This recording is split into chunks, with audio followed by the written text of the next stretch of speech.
Que la paix et la grâce de Dieu soient avec vous. Je vais lire pour vous le psaume 110.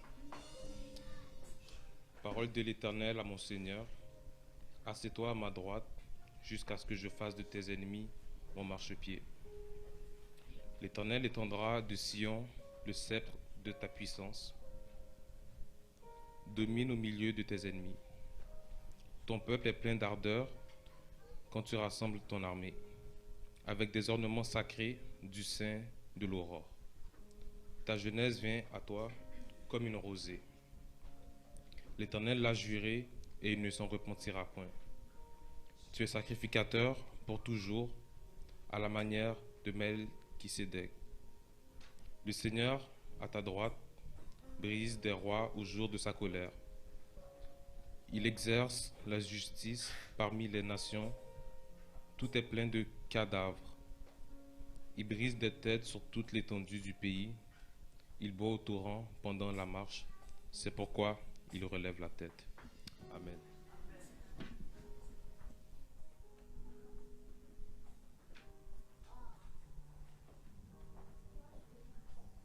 Courbons nos fronts pour la prière. Seigneur Dieu, Dieu de bonté, Dieu de miséricorde, nous voulons te remercier pour ce jour nouveau. Nous voulons te remercier parce que tu nous as permis d'être en ta présence ce matin. Nous voulons te remettre le service entre tes mains, fait en sorte que toute personne qui va faire une lecture, une prière, chanter, faire la prédication, gérer le système de son, afficher les chants, afficher les lectures, soit le fasse pour ta grâce et soit couvert de ta bonté. Nous voulons aussi prier pour toute l'assemblée, Seigneur. Tu sais qu'est-ce qu'il y a dans le cœur de chaque personne.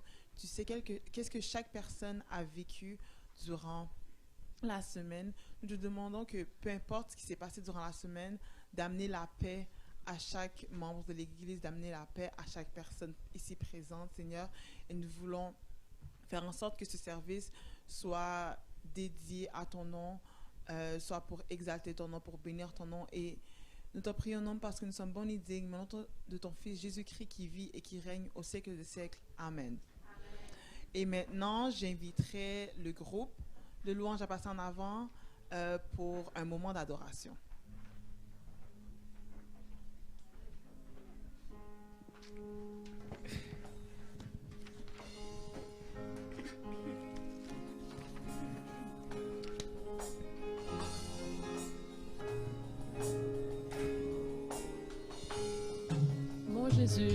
Mon Jésus, je t'aime, je te sais à moi, je fuis les plaisirs de ce monde pour toi.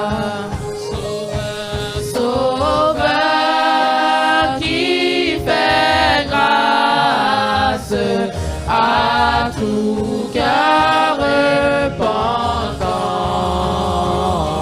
si jamais je t'aime, c'est bien maintenant.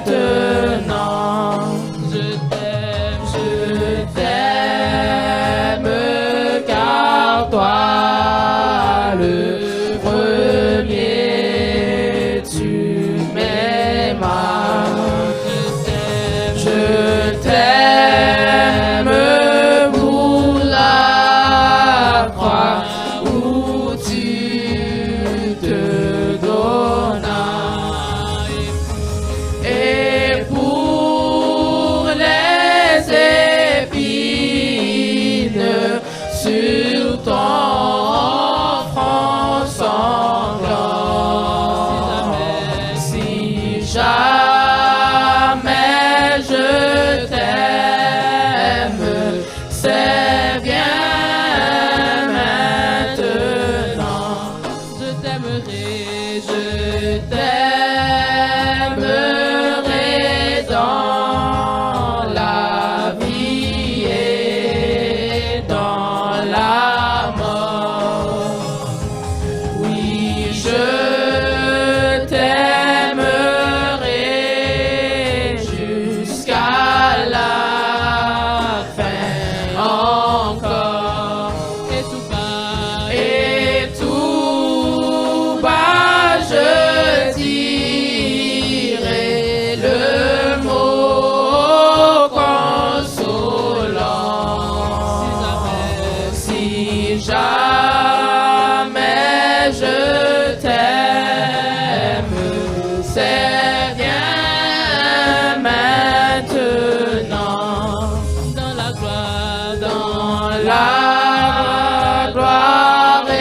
éclate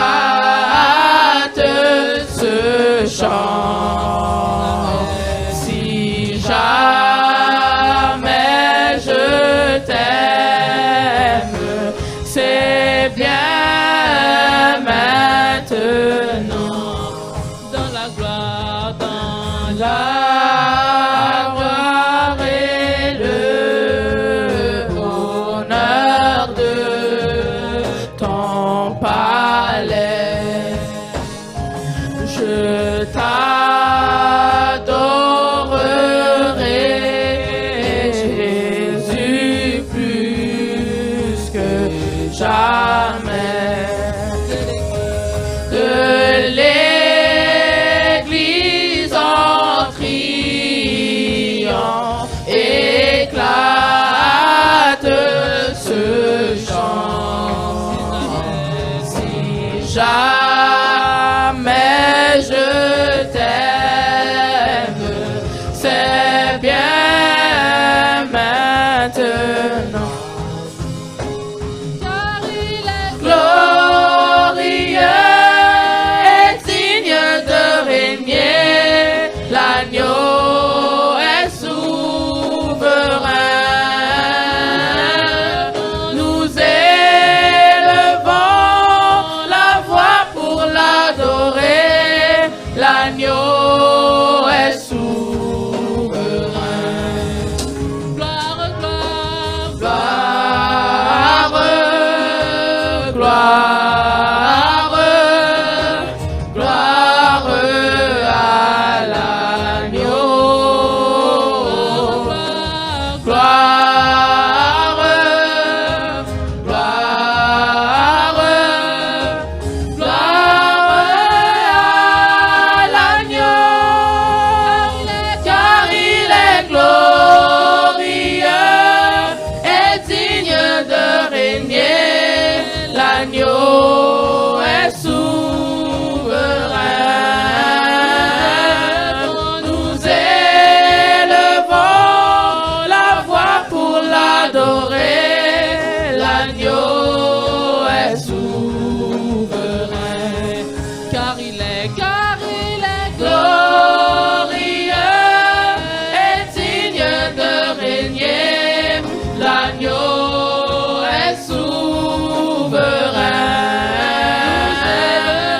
Nous élevons la voix pour l'adorer, l'agneau est souverain. L'agneau est souverain. L'agneau est souverain. L'agneau est souverain.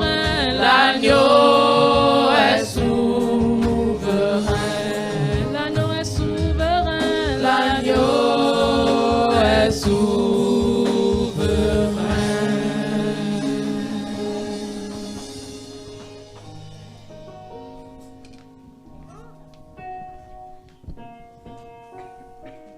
Amen.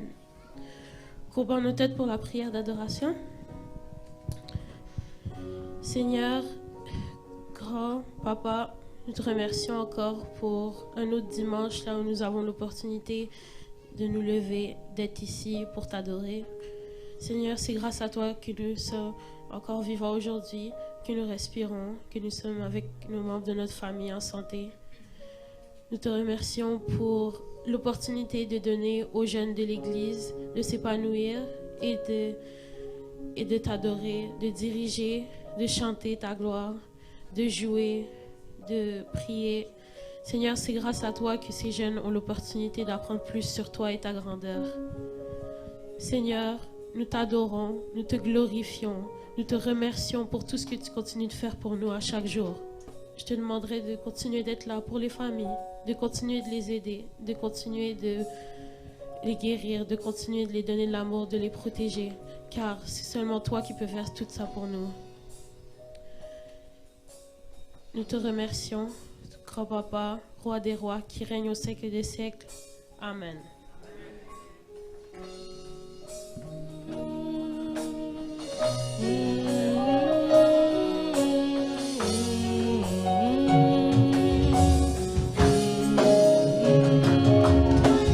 Quand il descend. Oui, tout s'arrête. Oui, tout s'arrête. Il y a transfert entre ciel et terre. Quand il descend, l'atmosphère change. Il y a transfert entre ciel et terre. Quand il descend, oui, tout s'arrête. Il y a transfert entre ciel et terre. Quand il descend, l'atmosphère change. Il y a transfert entre ciel et terre. Le Saint-Esprit est là. Le Saint-Esprit est là. Le Saint-Esprit est là. Le Saint-Esprit est là. Les maladies s'enfuient, les aveugles voient, les paralytiques sautent de joie. Les stériles enfants, les sourds entendent, par sa puissance, par sa puissance. Les maladies s'enfuient, les aveugles voient, les paralytiques sautent de joie. Les stériles enfants, les sourds entendent, par sa puissance, par sa puissance.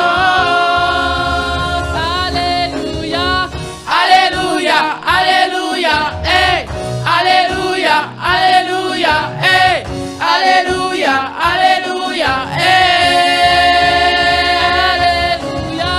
Alléluia, Alléluia, hey, Alléluia, Alléluia, hey, Alléluia, Alléluia, hey, Alléluia, Alléluia, hey, Alléluia, Alléluia, hey, Alléluia, Alléluia, hey. Le Saint-Esprit est là. Le Saint-Esprit est là. Le Saint-Esprit est là. Le Saint-Esprit est là. Les maladies s'enfuient, les aveugles voient, les paralytiques sautent de joie. Les stériles enfants, les sourds entendent, par sa puissance, par sa puissance. Alléluia, Alléluia, Alléluia, hey, Alléluia, Alléluia, hey, Alléluia, Alléluia, hey, Alléluia, Alléluia, hey, Alléluia, Alléluia, hey, Alléluia, Alléluia, hey, Alléluia, Alléluia, hey, Alléluia, Alléluia, hey, Alléluia, Alléluia, hey, Alléluia, Alléluia, hey, Alléluia, Alléluia, hey, Alléluia, Alléluia, hey. Le Saint-Esprit est là. Le Saint-Esprit est là. Le Saint-Esprit est là. Le Saint-Esprit est là.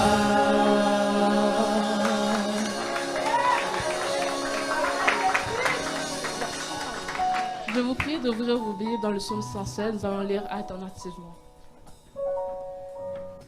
Donc, on va lire le psaume 116 de façon alternative. Donc, je commence. J'aime l'Éternel, car il entend ma voix, mes supplications. Car il a penché son oreille vers moi, et je l'invoquerai toute ma vie. Les liens de la mort m'avaient environné, et les angoisses du sépulcre m'avaient saisi. J'étais en proie à la détresse et à la douleur. Mais j'invoquerai le nom de l'Éternel. Ô Éternel, sauve mon âme. L'Éternel est miséricordieux et juste. Notre Dieu est plein de compassion. L'Éternel garde les simples. J'étais malheureux et il m'a sauvé. Mon âme, retourne à ton repos, car l'Éternel t'a fait du bien. Oui, tu as délivré mon âme de la mort, mes yeux des larmes, mes pieds de la chute. Je marcherai devant l'Éternel sur la terre des vivants. J'avais confiance lorsque je disais, je suis bien malheureux. Je disais dans mon angoisse, tout homme est trompeur. Comment rendrai-je à l'Éternel tous ses bienfaits envers moi? J'élèverai la coupe des délivrances et j'invoquerai le nom de l'Éternel. J'accomplirai mes vœux envers l'Éternel en présence de tout son peuple.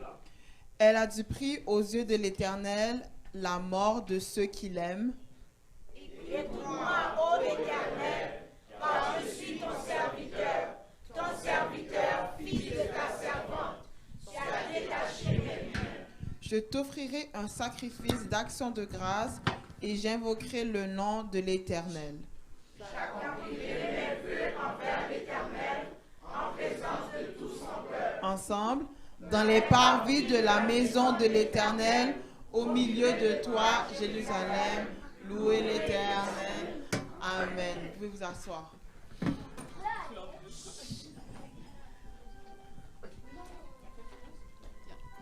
Je vous prie de vous mettre une dernière fois debout. Nous allons chanter Fidèle, fidèle.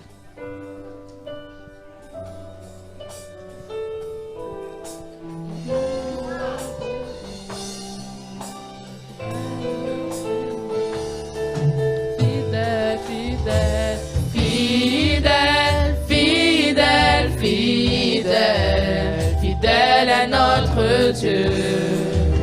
Fidèle est le Seigneur des Seigneurs. Fidèle, fidèle, fidèle, fidèle, fidèle est notre Dieu.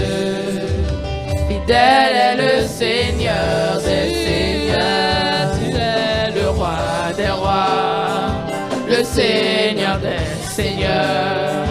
Tout ce dont j'ai besoin, toute ma vie t'appartient. Tu es le roi des rois, le Seigneur des Seigneurs. Tout ce dont j'ai besoin, toute ma vie t'appartient. Fidèle, fidèle, fidèle, fidèle est notre Dieu. Fidèle est le Seigneur des Seigneurs. Fidèle, fidèle, fidèle, fidèle est notre Dieu. Fidèle est le Seigneur des Seigneurs. Tu es le roi des rois, le Seigneur des Seigneurs. Tout ce dont j'ai besoin, toute ma vie t'appartient. Tu es le roi des rois, le Seigneur des Seigneurs. Tout ce dont j'ai besoin, toute ma vie t'appartient. Ma louange, je te reviens. La gloire, elle te revient. Ma louange te revient. La gloire, elle te revient. Ma louange te revient.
ce dont j'ai besoin.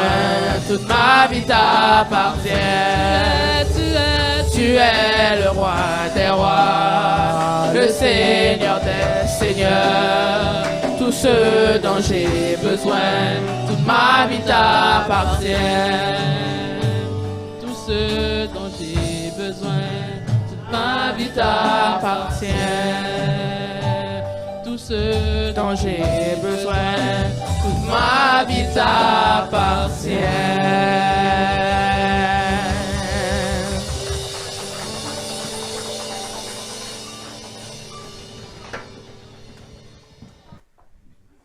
Merci, veuillez vous rasseoir. Merci les jeunes pour ce temps d'adoration et nous aimerions maintenant prendre le temps de saluer ceux qui nous visitent pour la première fois. Est-ce qu'il y en a parmi vous? Ah, oui, nous avons un frère qui nous visite ici pour la première fois. Votre nom, s'il vous plaît? Pardon?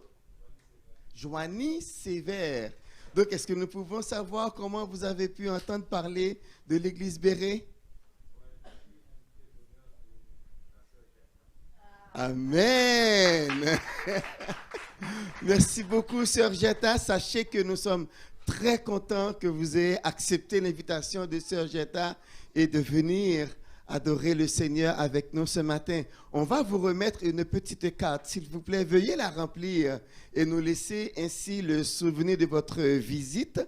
Et si vous avez une requête particulière, eh bien, ça nous fera plaisir de le savoir. Et puis aussi, il y a un appel que vous allez recevoir si c'est votre désir aussi. Donc, sentez-vous chez vous. Comme vous voyez, c'est une petite assemblée, mais on est très chaleureuse et nous sommes très contents que vous soyez parmi nous. Que le Seigneur vous bénisse. Merci.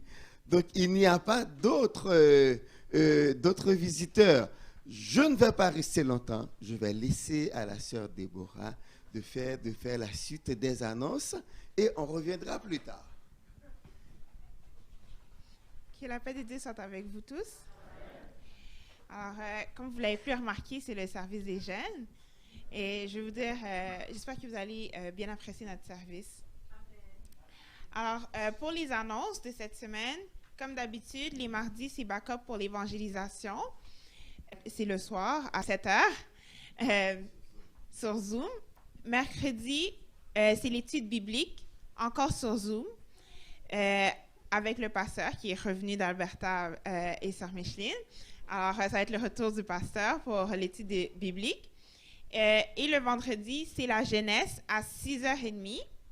Alors, je sais que cette semaine, la semaine qui vient de passer, on a fait samedi, mais ça va être de retour à vendredi soir, la jeunesse à 6h30, ici à l'église.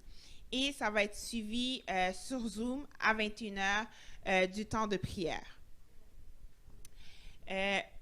Également, les samedis, c'est la chorale. J'ai été présente là, ce samedi, ça s'est bien passé. Je vous invite encore à amener vos enfants ici à l'église le samedi à 2h pour la chorale des jeunes. Pour les annonces spéciales, alors la première annonce spéciale, c'est l'évangélisation qu'on va faire le 3 juin. Alors de 9h à midi, on va passer un moment dans le quartier parce qu'on sait tous que c'est ça l'objectif de l'Église, c'est vraiment d'aller évangéliser le Québec. Alors, on va commencer par Chomédé. Et de 9h à 10h, le 3 juin, on va commencer par un temps de prière parce qu'avant de faire toute chose pour l'œuvre de Dieu, il faut commencer par la prière. Par la suite, à 10h, on commence à aller dehors et aller voir la population de Chomédé pour évangéliser. Une autre annonce, c'est le 17 juin. C'est le barbecue avec les bikers. Alors, ils vont venir ici et à l'arrière de l'église, nous allons faire un barbecue, chapiteaux, nourriture, etc. Une autre annonce qui est spécifiquement pour les parents avec des enfants. Il y aura un camp d'été en juillet. Il y aura une semaine de camp d'été à l'église pour les enfants. Je vais inviter la sœur Micheline parce que je ne connais pas tous les détails et je ne veux pas me mélanger. Que le Seigneur vous bénisse. Mais chaque année, on a l'habitude d'avoir un camp avec les enfants. Très souvent, on pense aux jeunes, mais les enfants, nous n'aimerions pas les négliger non plus. AEE va être là avec nous autres et ça va commencer le 18 juillet, si je me rappelle bien, mais on va revenir avec la date. Mais déjà, j'encourage tout le monde, tous ceux-là qui ont des enfants, nous avons le ministère des enfants, nous vous invitons vraiment, nous vous encourageons à amener vos enfants, c'est gratuit. Vous n'aurez pas à dépenser. Si vous voulez faire un don, ce serait vraiment apprécié. Mais les enfants vont avoir du bon temps, avoir de la nourriture, et cela pour toute la journée, de 9h à 4h de l'après-midi avec AEE. On va revenir avec l'annonce, mais déjà priez pour les enfants, pour qu'il n'y ait rien de désagréable, parce que nous aimerions vraiment que nos enfants grandissent dans la connaissance de la parole de Dieu. Que le Seigneur vous bénisse. Alors, c'est tout pour les annonces. Désolée, il y a une autre annonce. Non, pour le 3 juin, j'avais désigné frère Isaac pour prendre les équipes, pour former des équipes, mais on aimerait avoir les équipes dès aujourd'hui parce que on va se concentrer dans le quadrilatère d'ici, dans le giron de Béret. Il y a quelques rues qu'on va aller. On aimera un minimum de 5 équipes de 2. Mais on voudrait en avoir plus, comme ça nous évitera de passer plus de temps dehors. S'il y a plus de personnes, plus d'équipes pour couvrir les rues. C'est samedi matin qu'on va désigner les rues où les équipes devront aller. Donc, s'il vous plaît, donnez vos noms à frère Isaac. Il est à l'arrière. Tout le monde connaît frère Isaac. Le voici, il est debout. Donc, formez des équipes de 2, ou bien si vous êtes seul, donnez quand même votre nom à frère Isaac. Et puis, samedi, si Dieu veut, on prendra le temps de vous dire dans quelle rue on va vous envoyer. Alors, on va continuer avec les anniversaires. J'ai demandé à tous ceux qui ont fêté leur anniversaire cette semaine de venir à l'avant pour qu'on puisse les fêter. J'en connais 2.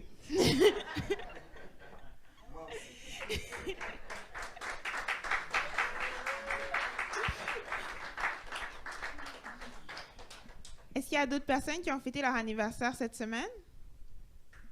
Alors, comme d'habitude, on va commencer par, à moins que vous ayez un petit mot à dire. Non? OK. Alors, je vais demander à l'Assemblée de se mettre debout et on va chanter Joyeux anniversaire.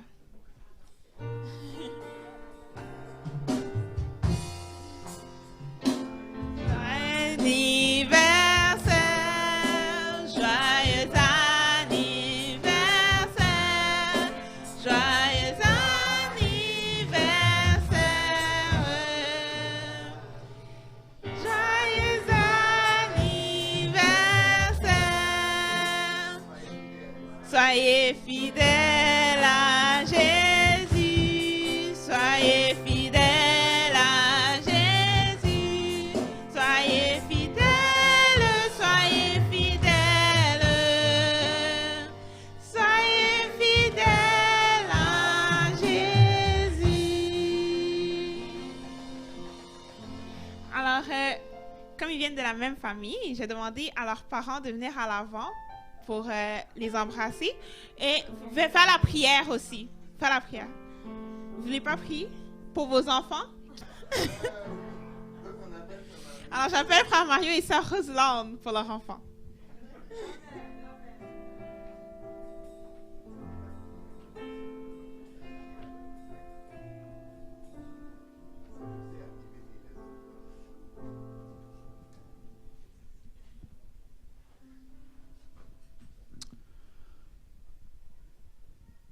Disposons-nous pour la prière.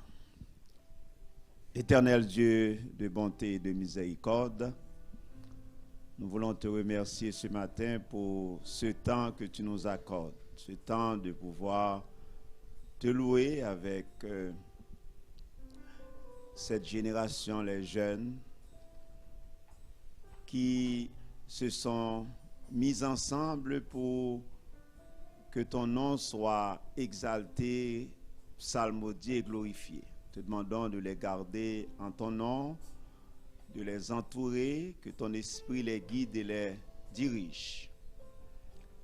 Ce matin, nous en avons 2 qui fêtent leur anniversaire de naissance.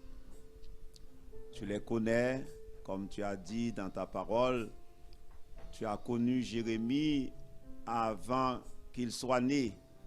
Tu les connaissais, ces jumeaux, avant leur naissance. Nous te demandons, oh Dieu, que ta bonne main soit sur eux, que ton esprit les accompagne, et toi qui as toujours été avec eux, de continuer à marcher avec eux, de leur manifester ta présence, ton amour, ta bonté, et que ta miséricorde les accompagne dans tout ce qu'ils feront dans leur vie.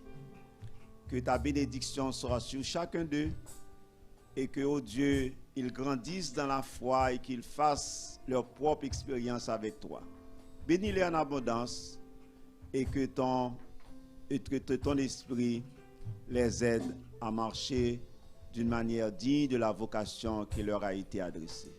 Nous t'en prions ce matin, non en qualité de bon et de juste, mais c'est par les mérites de Jésus-Christ ton Fils. À lui soit gloire, honneur, majesté, au siècle des siècles. Amen.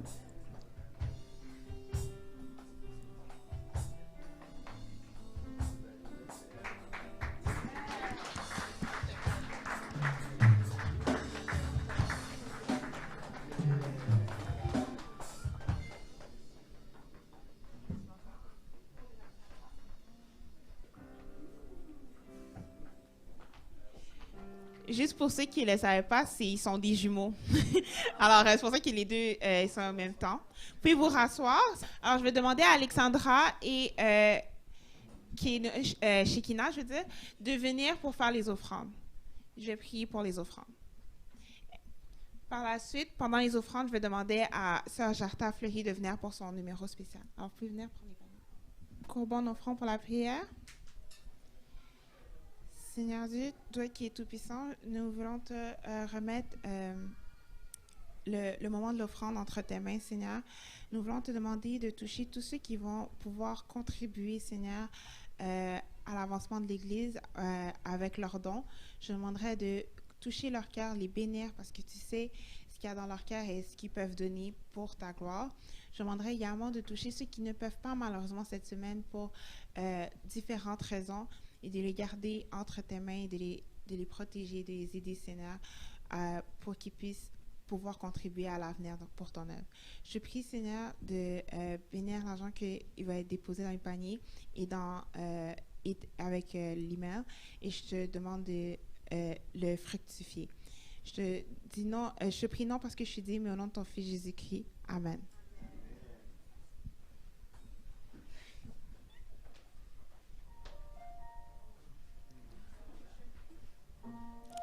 Bonjour mes frères et sœurs. Que la grâce et la paix de Dieu soient avec vous.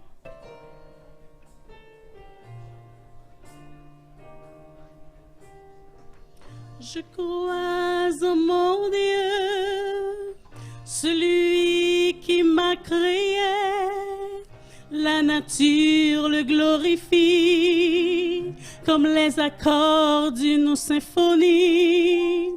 Je m'abaisse devant mon Dieu, puissant maîtresse aux cieux, que chaque étape de ma vie soit dédiée à son amour pour moi. Que serait ma vie, oh Dieu, sans toi? Je décide de vivre par la foi. Qu'un jour on se verra, dans tes bras tu me tiendras, et mes pleurs se changeront en larmes de joie.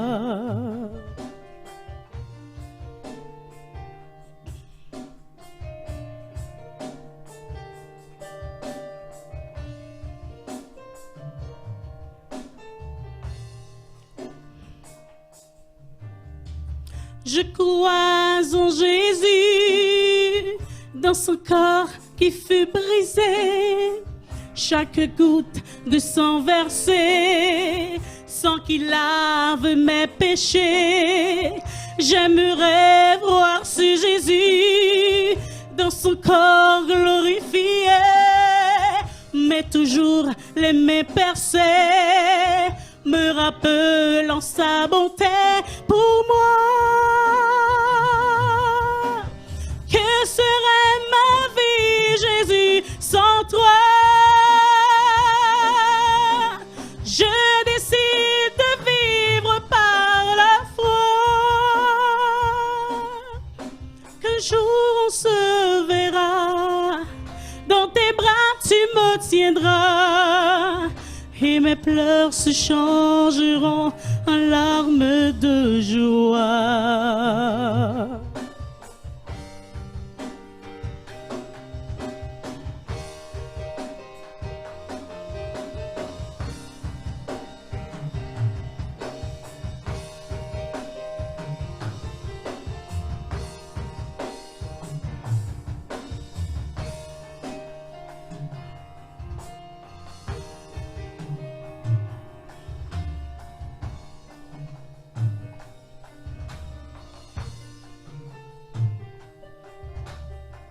Je crois en mon Dieu, celui qui m'a créé. J'aimerais voir ce Jésus, celui qui a donné sa vie pour moi.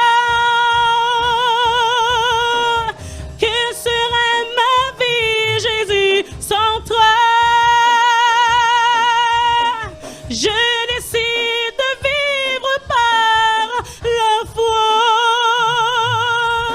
Qu'un jour on se verra, dans tes bras tu me tiendras, et mes pleurs se changeront en larmes de joie.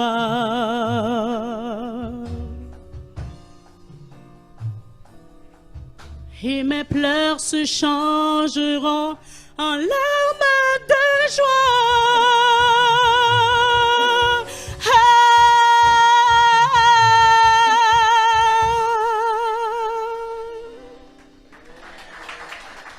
Et mes pleurs se changeront en larmes de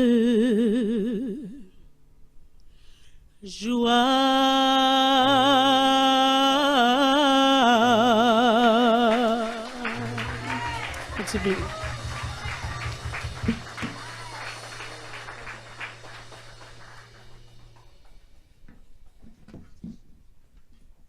Je vous prie de vous mettre debout pour un temps de louange.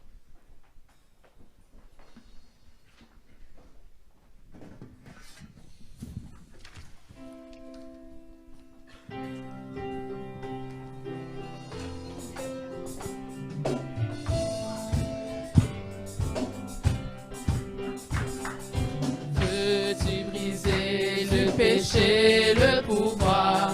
La force est en Christ, la force est en Christ.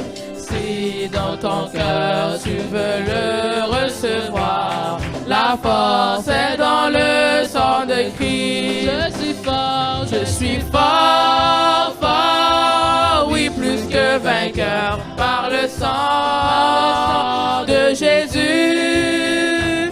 Je suis fort, fort, oui, plus que vainqueur par le sang de Jésus, le Sauveur. Veux-tu braver la mort et l'enfer? La force est en Christ, la force est en Christ. Jésus d'un mot fait tomber tous les fers. La force est dans le sang de Christ. Je suis fort, fort, oui, plus que vainqueur par le sang de Jésus. Je suis fort, fort, oui, plus que vainqueur par le sang de Jésus, mon Sauveur. Veux-tu marcher toujours pur, triomphant? La force est en Christ, la force est en Christ, pour te garder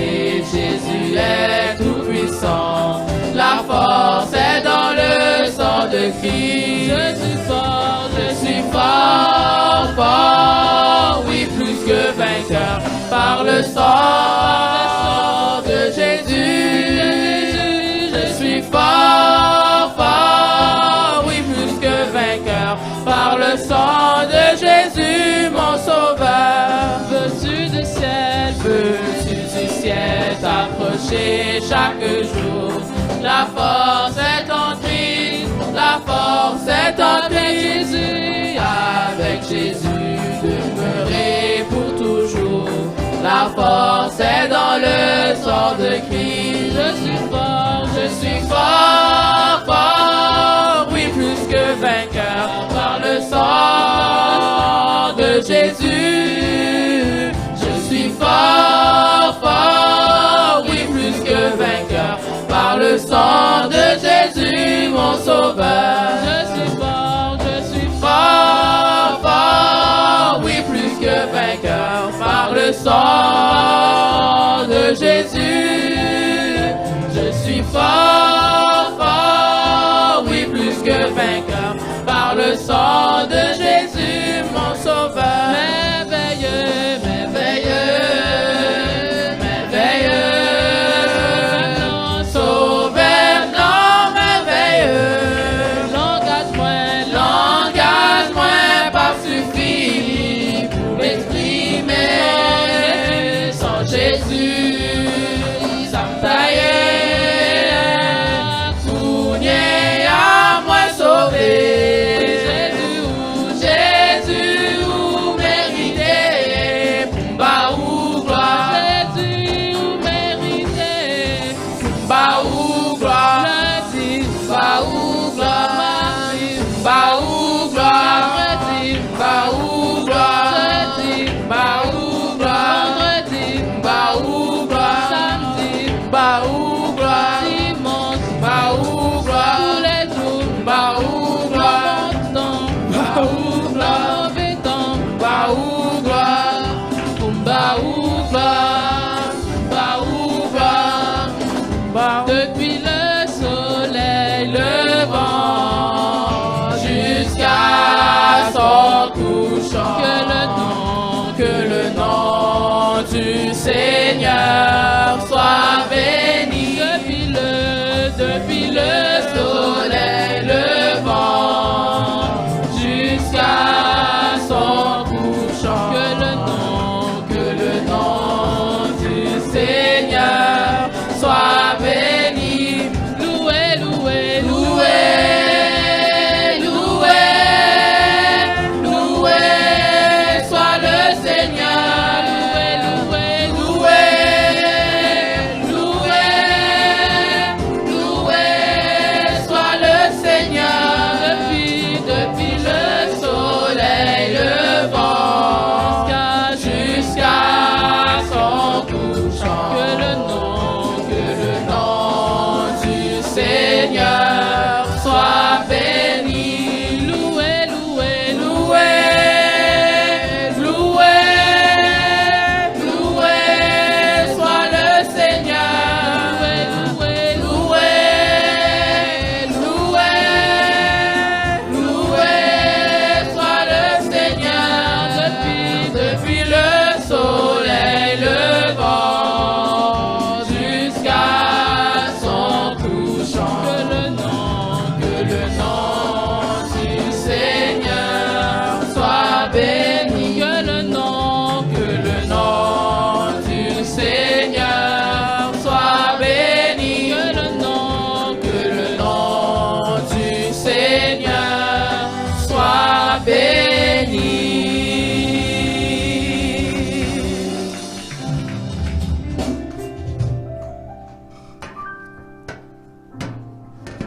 Tandis que les jeunes reprennent leur place, vous restez debout et nous allons prier le Seigneur pour le message de la parole de Dieu. Cher Seigneur, merci. Depuis que nous sommes ici ce matin, tu n'as pas manqué de nous bénir. Nous avons été bénis par l'éducation chrétienne. Nous avons été bénis, Seigneur, par les chants, par les psaumes qui ont été lus et par tout ce qui a été fait jusqu'à présent. Père Saint, nous avons chanté, nous avons lu, nous avons prié. Maintenant, c'est le moment où toi-même, tu vas nous parler. Nous te prions d'utiliser ton serviteur avec puissance, mais aussi, Père, qu'il puisse nous parler dans un langage clair, afin que l'Évangile puisse être proclamé et que ton peuple puisse être édifié à salut. Seigneur, utilise-le comme tu as l'habitude de le faire et que nous puissions partir d'ici avec, Seigneur, une provision spirituelle qui va nous aider jusque dans la vie éternelle. Nous te prions ainsi au nom de Jésus. Amen. Merci, rassoyez-vous. J'ai le privilège ce matin de vous présenter quelqu'un. C'est la première fois qu'il est venu à l'église Béret. Il va vous donner tous les détails de son cheminement, de ce qu'il fait. Ce matin, on a appris qu'il travaille à produire des outils pour la formation des enfants et des jeunes. J'ai le plaisir de vous présenter Pasteur Sébastien Morin. Alors, je vais l'inviter à gravir la chaire. Je vais lui remettre un microphone. Ah, voilà. Mais très souvent, la technologie fait défaut. Au cas où, je vais mettre un microphone à fil. Si le téléphone cravate ne fonctionne pas, alors là, il y a un autre. Donc, ça nous fait plaisir. Je vous laisse avec Pasteur Sébastien Morin. Soyez bénis. Merci beaucoup. Alors, bonjour à tous. Est-ce que ça va bien? Peut-être juste fermer celui-ci en arrière pour pas que ça fasse de feedback.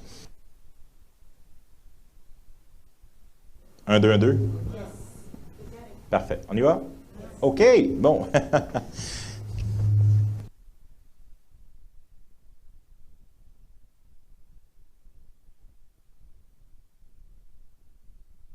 Vous m'entendez?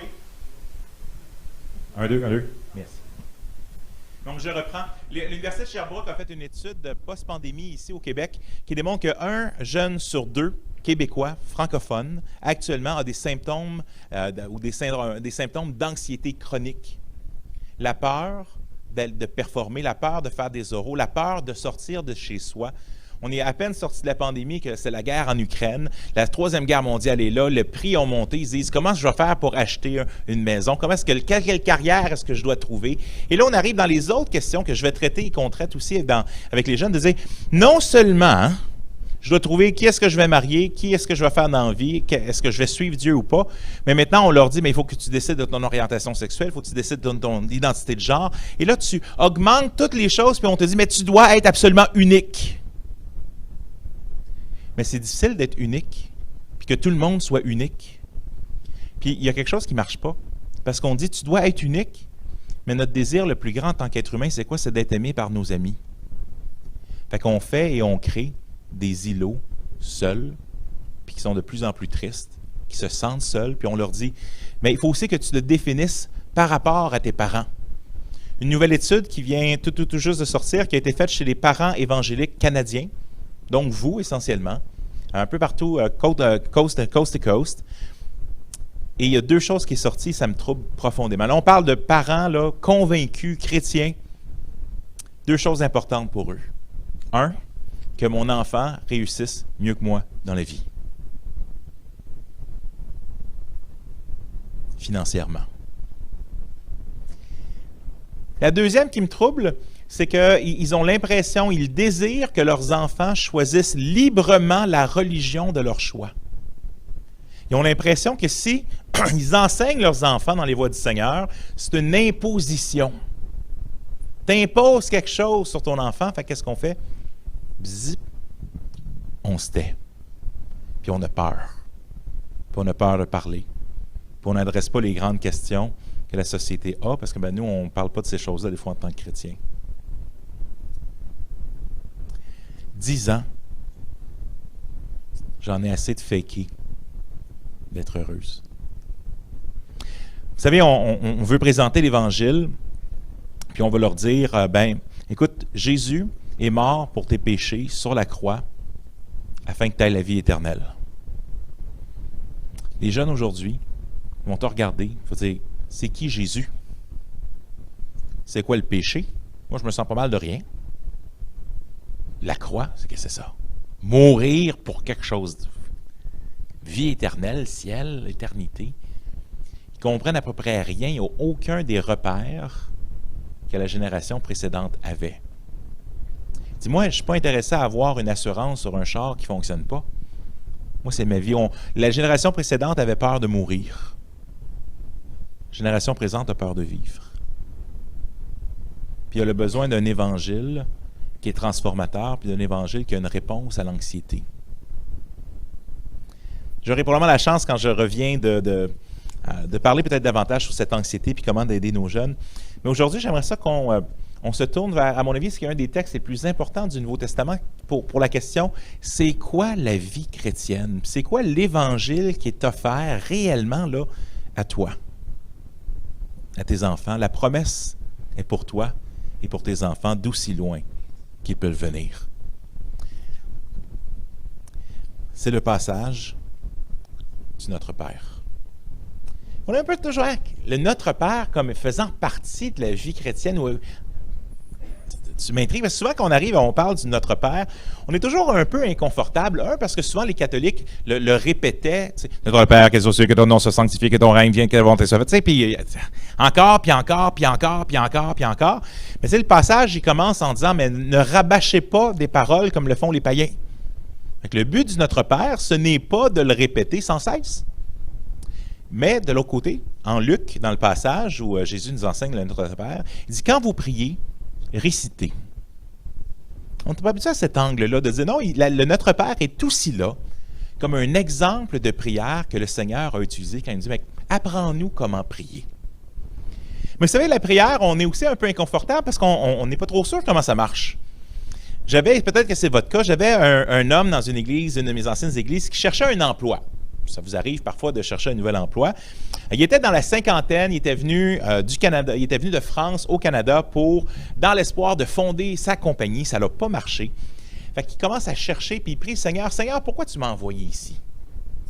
Et il trouve, je vois une job de rêve pour lui, gérant d'une librairie chrétienne.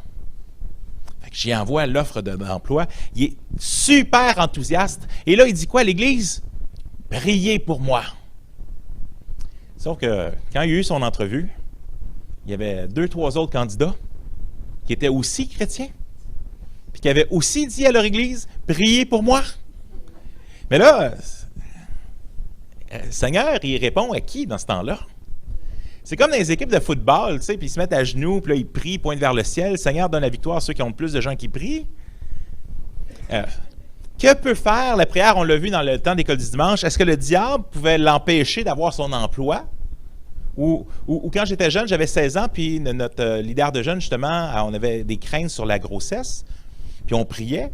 Mais est-ce qu'il faut, comme à un moment donné, Dieu, il dit, mais là, vous n'avez pas assez de gens qui prient, donc ça ne marche pas? On ne se pose pas beaucoup ces questions-là. Ou à l'inverse, pourquoi est-ce qu'on a même besoin de prier? Le Seigneur connaît tout, même au début du Notre Père. Il dit, mais votre Père céleste, c'est déjà ce que vous avez besoin. Bien là, Seigneur, mais lis mes pensées, amen. Mais pourtant, il nous demande de prier. Ou à l'inverse, là, on peut entendre, vous l'avez peut-être entendu, il y a des beaux slogans sur la prière. Plusieurs d'entre eux ne sont pas nécessairement justes. Ça ne veut pas dire qu'ils n'ont pas des parties de vérité. Certains vont dire, la prière, c'est la puissance qui fait bouger la main de celui qui fait bouger le monde. C'est cute. Mais j'ai une nouvelle. Dieu n'a pas besoin de ta prière pour répondre. Par contre, il nous dit aussi, mais des fois, vous ne recevez pas parce que vous ne demandez pas.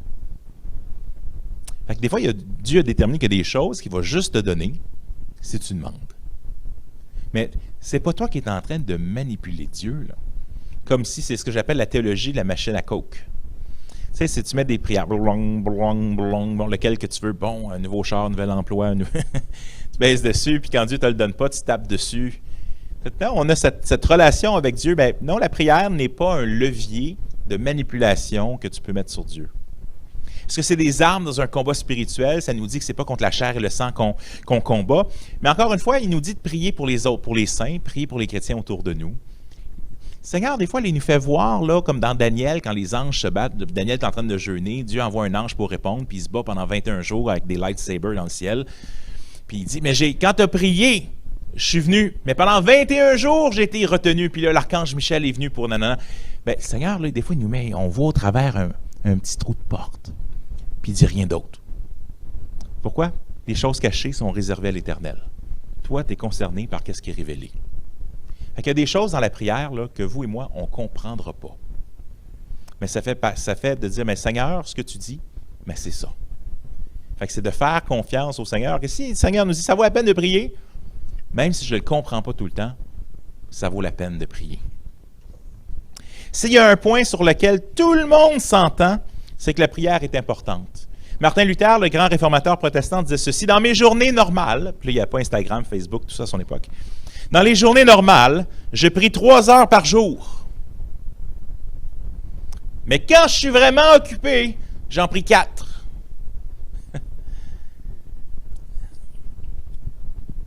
Ben, ça nous démontre, des fois, il y avait un livre qui était sorti qui s'appelait « Trop occupé pour ne pas prier ». Tu sais, c'est comme si on pense qu'on n'a pas besoin de Dieu. Oh, Seigneur, j'ai tellement de choses à faire. Oui, mais moi, je préférais avoir l'aide de Dieu dans les choses que j'ai à faire que de partir sans lui le matin. Puis en même temps, je me sens mal de parler sur la prière. Parce que vous savez, j'aimerais ça dire que je suis un expert de la prière. J'en ai jamais rencontré un. On est tous des élèves du Maître. Seigneur, apprends-nous comment prier. Je vous lis ici, vous pouvez tourner si vous voulez, on est en Matthieu chapitre 6 à partir du verset 7, mais je vous lis une traduction ici que j'ai faite, une paraphrase un peu pour nous aider des fois, parce que des fois on lit la Bible, puis on n'est plus dérangé par qu'est-ce qui est dans la Bible. Si à chaque fois, quand tu lis dans la Bible, tu as juste le goût de dire « Amen », c'est parce qu'il y a quelque chose que tu ne comprends pas dedans. Ou que tu dis « Amen » par la foi, parce que des fois notre « Amen » c'est « Amen », comme un « Amen » de pas sûr, là, que je veux vraiment que le Seigneur fasse ça dans ma vie. Oui, prends tout, Seigneur. Mais pas ça. Puis pas ça. Puis finalement, je vais garder cette partie-là. Matthieu chapitre 6, à partir du verset 7. « Ne faites pas de la prière une superstition comme ces gens qui pensent qu'à force de répétition, telle une incantation, ils seront exaucés. Non, ne soyez pas comme eux, car avant même que vous ne le demandiez, votre Père connaît vos besoins. » Ça ne veut pas dire de ne pas persévérer dans la prière, parce qu'en Luc 18, par exemple, il nous dit qu'il faut persévérer dans la prière. La prière, ce n'est pas une formule magique, ce n'est pas un levier sur Dieu qui en ferait le moyen d'atteindre nos désirs et nos convoitises. Vous ne recevez pas parce que vous demandez mal, selon votre cœur tortueux. Notre Père connaît nos besoins. On ne prie pas pour informer de Dieu de faits nouveaux. « Seigneur, tu sais, c'est sur le bord de l'autoroute, là. Seigneur, mon char est brisé. » Puis il dit, « Ah ouais? Ah ben, je ne savais pas. » Le but de la prière n'est pas d'informer Dieu de faits nouveaux. Thomas d'Aquin le dit ainsi, puis je trouve que c'est bien formulé, « Nous ne prions pas afin de changer les décrets de Dieu dans sa providence. » On change. Dieu a son idée, hein? Il ne change pas. Plutôt, nous prions afin d'obtenir dans la prière ce que Dieu a décidé que nous recevrions par la prière. Dieu a un plan et la prière fait partie de ce plan. On peut passer à côté de bénédictions de Dieu en ne priant pas. Vous ne demandez pas, alors vous ne recevez pas. Mais comment prier? J'aime cette phrase d'un pasteur qui disait « Qu'est-ce que prier sinon de permettre à Jésus d'entrer dans notre cœur? Disons-nous bien que ce ne sont pas nos prières qui le font agir, c'est lui qui nous pousse à prier. » Puis ça, c'est comme quand tu accordes ta guitare. Il faut que tu arrives à la même place, ta corde doit arriver à la même place, là, ça devient vert pour te dire c'est correct, on est au diapason en même place. Mais notre cœur, pour qu'on soit, si nous demandons quelque chose selon sa volonté, nous savons qu'il nous écoute, puis qu'on a déjà reçu les choses qu'on a demandées. Fait qu'il faut que tu t'accordes avec Dieu. Fais de l'Éternel tes délices et... Mais ça, c'est une pogne. Parce que si tu fais de l'Éternel tes délices, qu'est-ce que ton cœur va désirer? Mais les choses de Dieu, puis les choses que Dieu a à cœur. Mais c'est une bonne chose. Puis c'est ça qu'on a besoin. On a besoin d'être aligné avec Dieu pour qu'on demande qu'est-ce que Dieu nous pousse à demander. Alors, on rentre dans la prière ensemble. Voici comment vous devriez prier. Notre Père qui es aux cieux, que tous puissent connaître qui tu es, que tu puisses être reconnu pour Dieu, que ton royaume vienne et que ta volonté soit accomplie sur terre comme ce l'est au ciel. La prière commence « Notre Père qui es aux cieux ». Ça ne dit pas « Jesus, my friend, buddy ».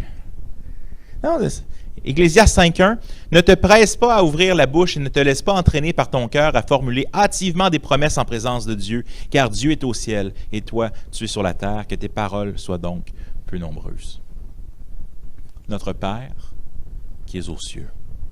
La prière et la vie chrétienne commencent par mettre Dieu en premier à sa place.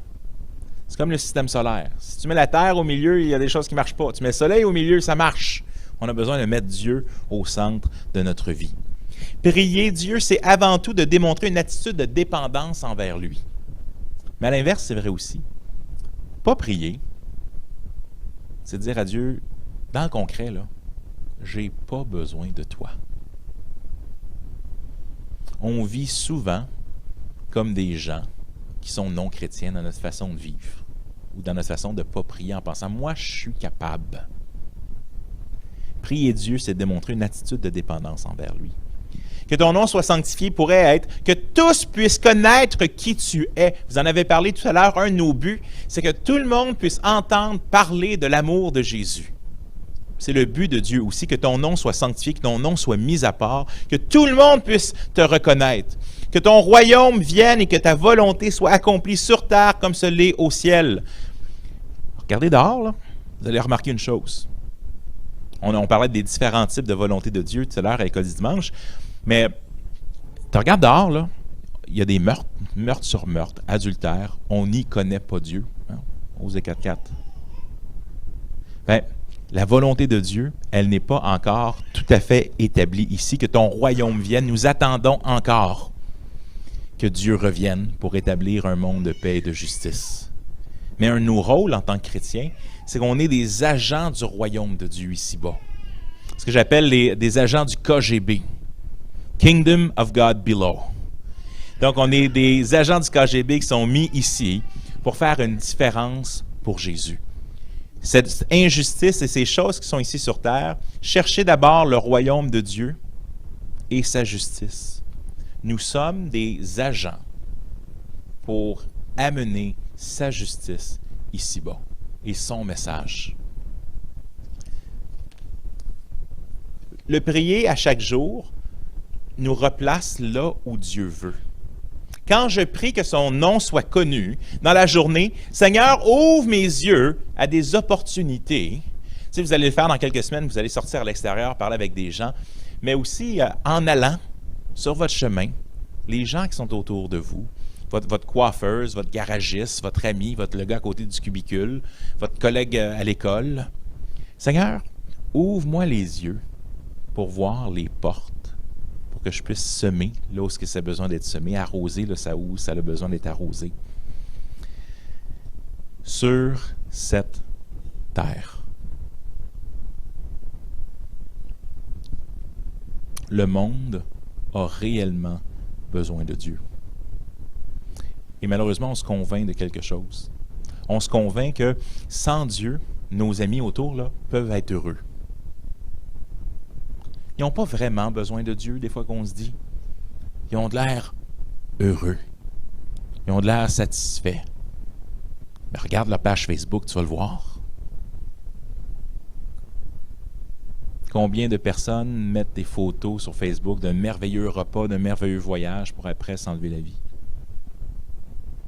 Facebook, là, les médias sociaux, c'est une image. C'est notre agence de publicité personnelle qui essaie de montrer au monde que nous, on l'a l'affaire.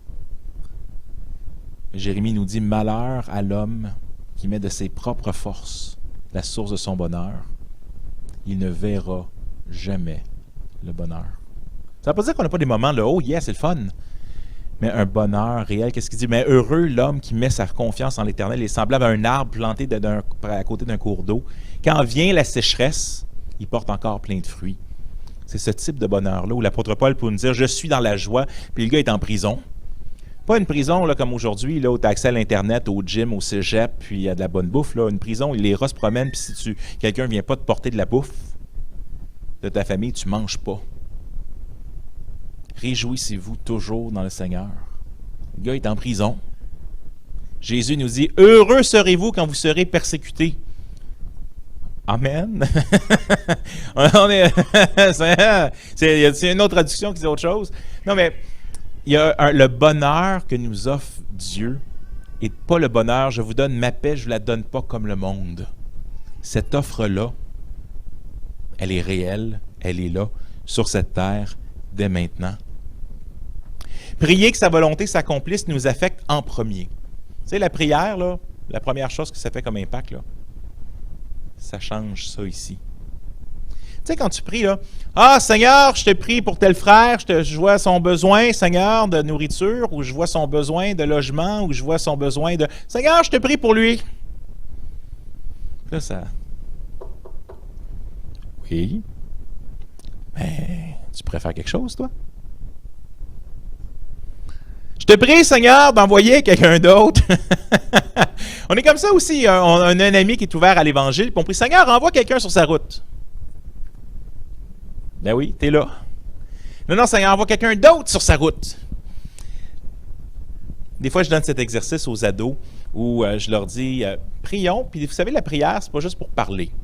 Que tes paroles soient peu nombreuses, en Ecclésiaste, on l'a vu. Des fois, tu peux dire, Seigneur, y a-t-il une personne qui a besoin d'aide autour de moi puis que tu aimerais que je fasse quelque chose? Puis là, arrête de parler. Puis des fois, le Seigneur, il parle doucement puis donne une idée. Ça m'est arrivé. À un moment donné, j'étais découragé. Ça m'arrive. Hein, les pasteurs ne sont pas exempts d'être découragés, au contraire. Puis j'ai un ami qui nous appelle. J'étais au séminaire biblique. Puis, random, il m'appelle. Il dit, écoute, je voulais te parler, je vais juste t'encourager. Puis là, il m'a encouragé sur des choses que j'étais découragé. Le Seigneur a mis sur son cœur d'appeler cette journée-là, complètement random, pour dire, hey, mon frère, telle chose, telle chose, telle chose. Notre conception habituelle de la prière n'est pas celle du Nouveau Testament. Souvent pour nous, la prière, c'est un moyen de nous procurer ce qui nous manque. D'après la Bible, c'est un moyen pour nous de connaître Dieu. La prière, ça ne change pas les choses en tant que telles. Plutôt, la prière, souvent, nous change. Et le Seigneur nous appelle à changer les choses. Prier a la puissance de rendre Jésus réel pour les gens. Peu importe ton âge. On entend les gens dans la Bible, puis on est comme eux. « Seigneur, je suis trop jeune. Seigneur, je suis trop vieux. Seigneur, je... » Toujours des excuses. Je me rappellerai, j'étais jeune adulte à Montréal. Je revenais d'un grand rassemblement de jeunes. Tu sais, à un moment où on dit « Ah oui, on est sur la montagne! » Puis là, j'étais dans la vallée. J'étais prié dans un parc. Des fois, je regarde le ciel, tu sais, puis bon, à Montréal, des fois, vous le savez, on ne voit pas grandes étoiles dans le ciel. Là. Je contemplais l'étoile qu'on voyait. Puis, puis je disais, Seigneur, pourquoi est-ce que je ne t'entends pas plus souvent? Tu sais, des fois, on a l'impression que Dieu est loin. Puis là, le Seigneur a répondu, c'est peut-être parce que tu ne prends pas le temps d'écouter. Tu sais, il y a tellement de bruit, hein? On a Spotify, on a musique, on a toujours quelque chose qui roule autour de nous. On fait 4 choses en même temps, puis finalement, on ne prend pas le temps d'écouter le Seigneur. Je me retourne chez moi à pied, je suis dans la petite patrie à Montréal, il est 10 heures, tu sais, Saint-Laurent, pas Saint-Zotique, mais Saint-Laurent-Beaubien à peu près. Et j'arrive à côté, puis là, il y a quelqu'un qui s'en vient vers moi. Je suis en train de chanter, j'aime beaucoup chanter. Puis bon, quelqu'un m'arrive proche, puis il me dit excuse-moi, as-tu l'heure? Oh oui, 10h30. Ah, il dit OK. T'appelles-tu Robert? 10h30 Montréal, quand quelqu'un t'approche à la rue pour te demander c'est quoi ton nom puis il est quelle heure. Je dis non, moi c'est Jean-Sébastien. Il dit moi c'est comme si. Comme si? Oui, comme si. Salut, il dit moi je suis nettoyeur. Puis là il me pointe, on est dans la petite télé, il me pointe le bâtiment qui est juste là, qui est un nettoyeur. Moi ça a parti dans ma tête, hein. Tu sais, le parrain, là, pour moi, je suis tombé sur la mafia, là, il y a un deal qui est en train de se passer. Puis là il me dit j'ai 18 ans, là. Puis là, il me dit, toi, qu'est-ce que tu fais? Moi, j'étudie en théologie. En quoi? La théologie, c'est quoi cette affaire-là? La théologie, on étudie sur qui Dieu est, puis comment il se révèle à nous. Puis moi, je suis en train de marcher, puis lui, il me suit, là. Puis là, à un moment donné, tu sais, des fois, ça ne te tente pas, hein? Des fois, là, ça vous arrive jamais vous n'avez jamais le cœur dur, vous autres. Juste moi. Et là, on arrive jusqu'au coin de chez nous, puis j'étais content d'arriver au coin de chez nous. Je dis, OK, là, regarde, va ailleurs. Seigneur me met quelque chose à cœur. Puis il me dit, demande-lui, qu'est-ce que c'est le message de l'Évangile selon lui? C'est quoi la bonne nouvelle de Jésus? Là, je dis, Seigneur, ça ne me tente pas, là. Là, vraiment, une conviction. Non, vas-y. Là, je regarde, je dis comme si, selon toi, si j'avais à te demander, là, c'est quoi la bonne nouvelle de Jésus? Qu'est-ce que tu me dirais? Puis là, il me regarde puis il me dit, hey, ça, c'est une bonne question. Mais pas à soir. Yes! J'ai le cœur dur, hein? Mais là, le Seigneur, il ne te lâche pas. Puis là, le Seigneur me dit, demande-lui comment tu peux prier pour lui. Je l'ai regardé, je dis comme si, sur la rue, sur le coin de rue à côté de chez nous, je dis comme si, s'il y a une façon pour laquelle je peux prier pour toi, ce serait quoi? Et là, il me regarde, le plus sérieux du monde, il me dit, prie pour que j'ai la paix dans mon cœur. Là, j'ai dit, est-ce que tu me permets de prier maintenant pour toi? Maintenant!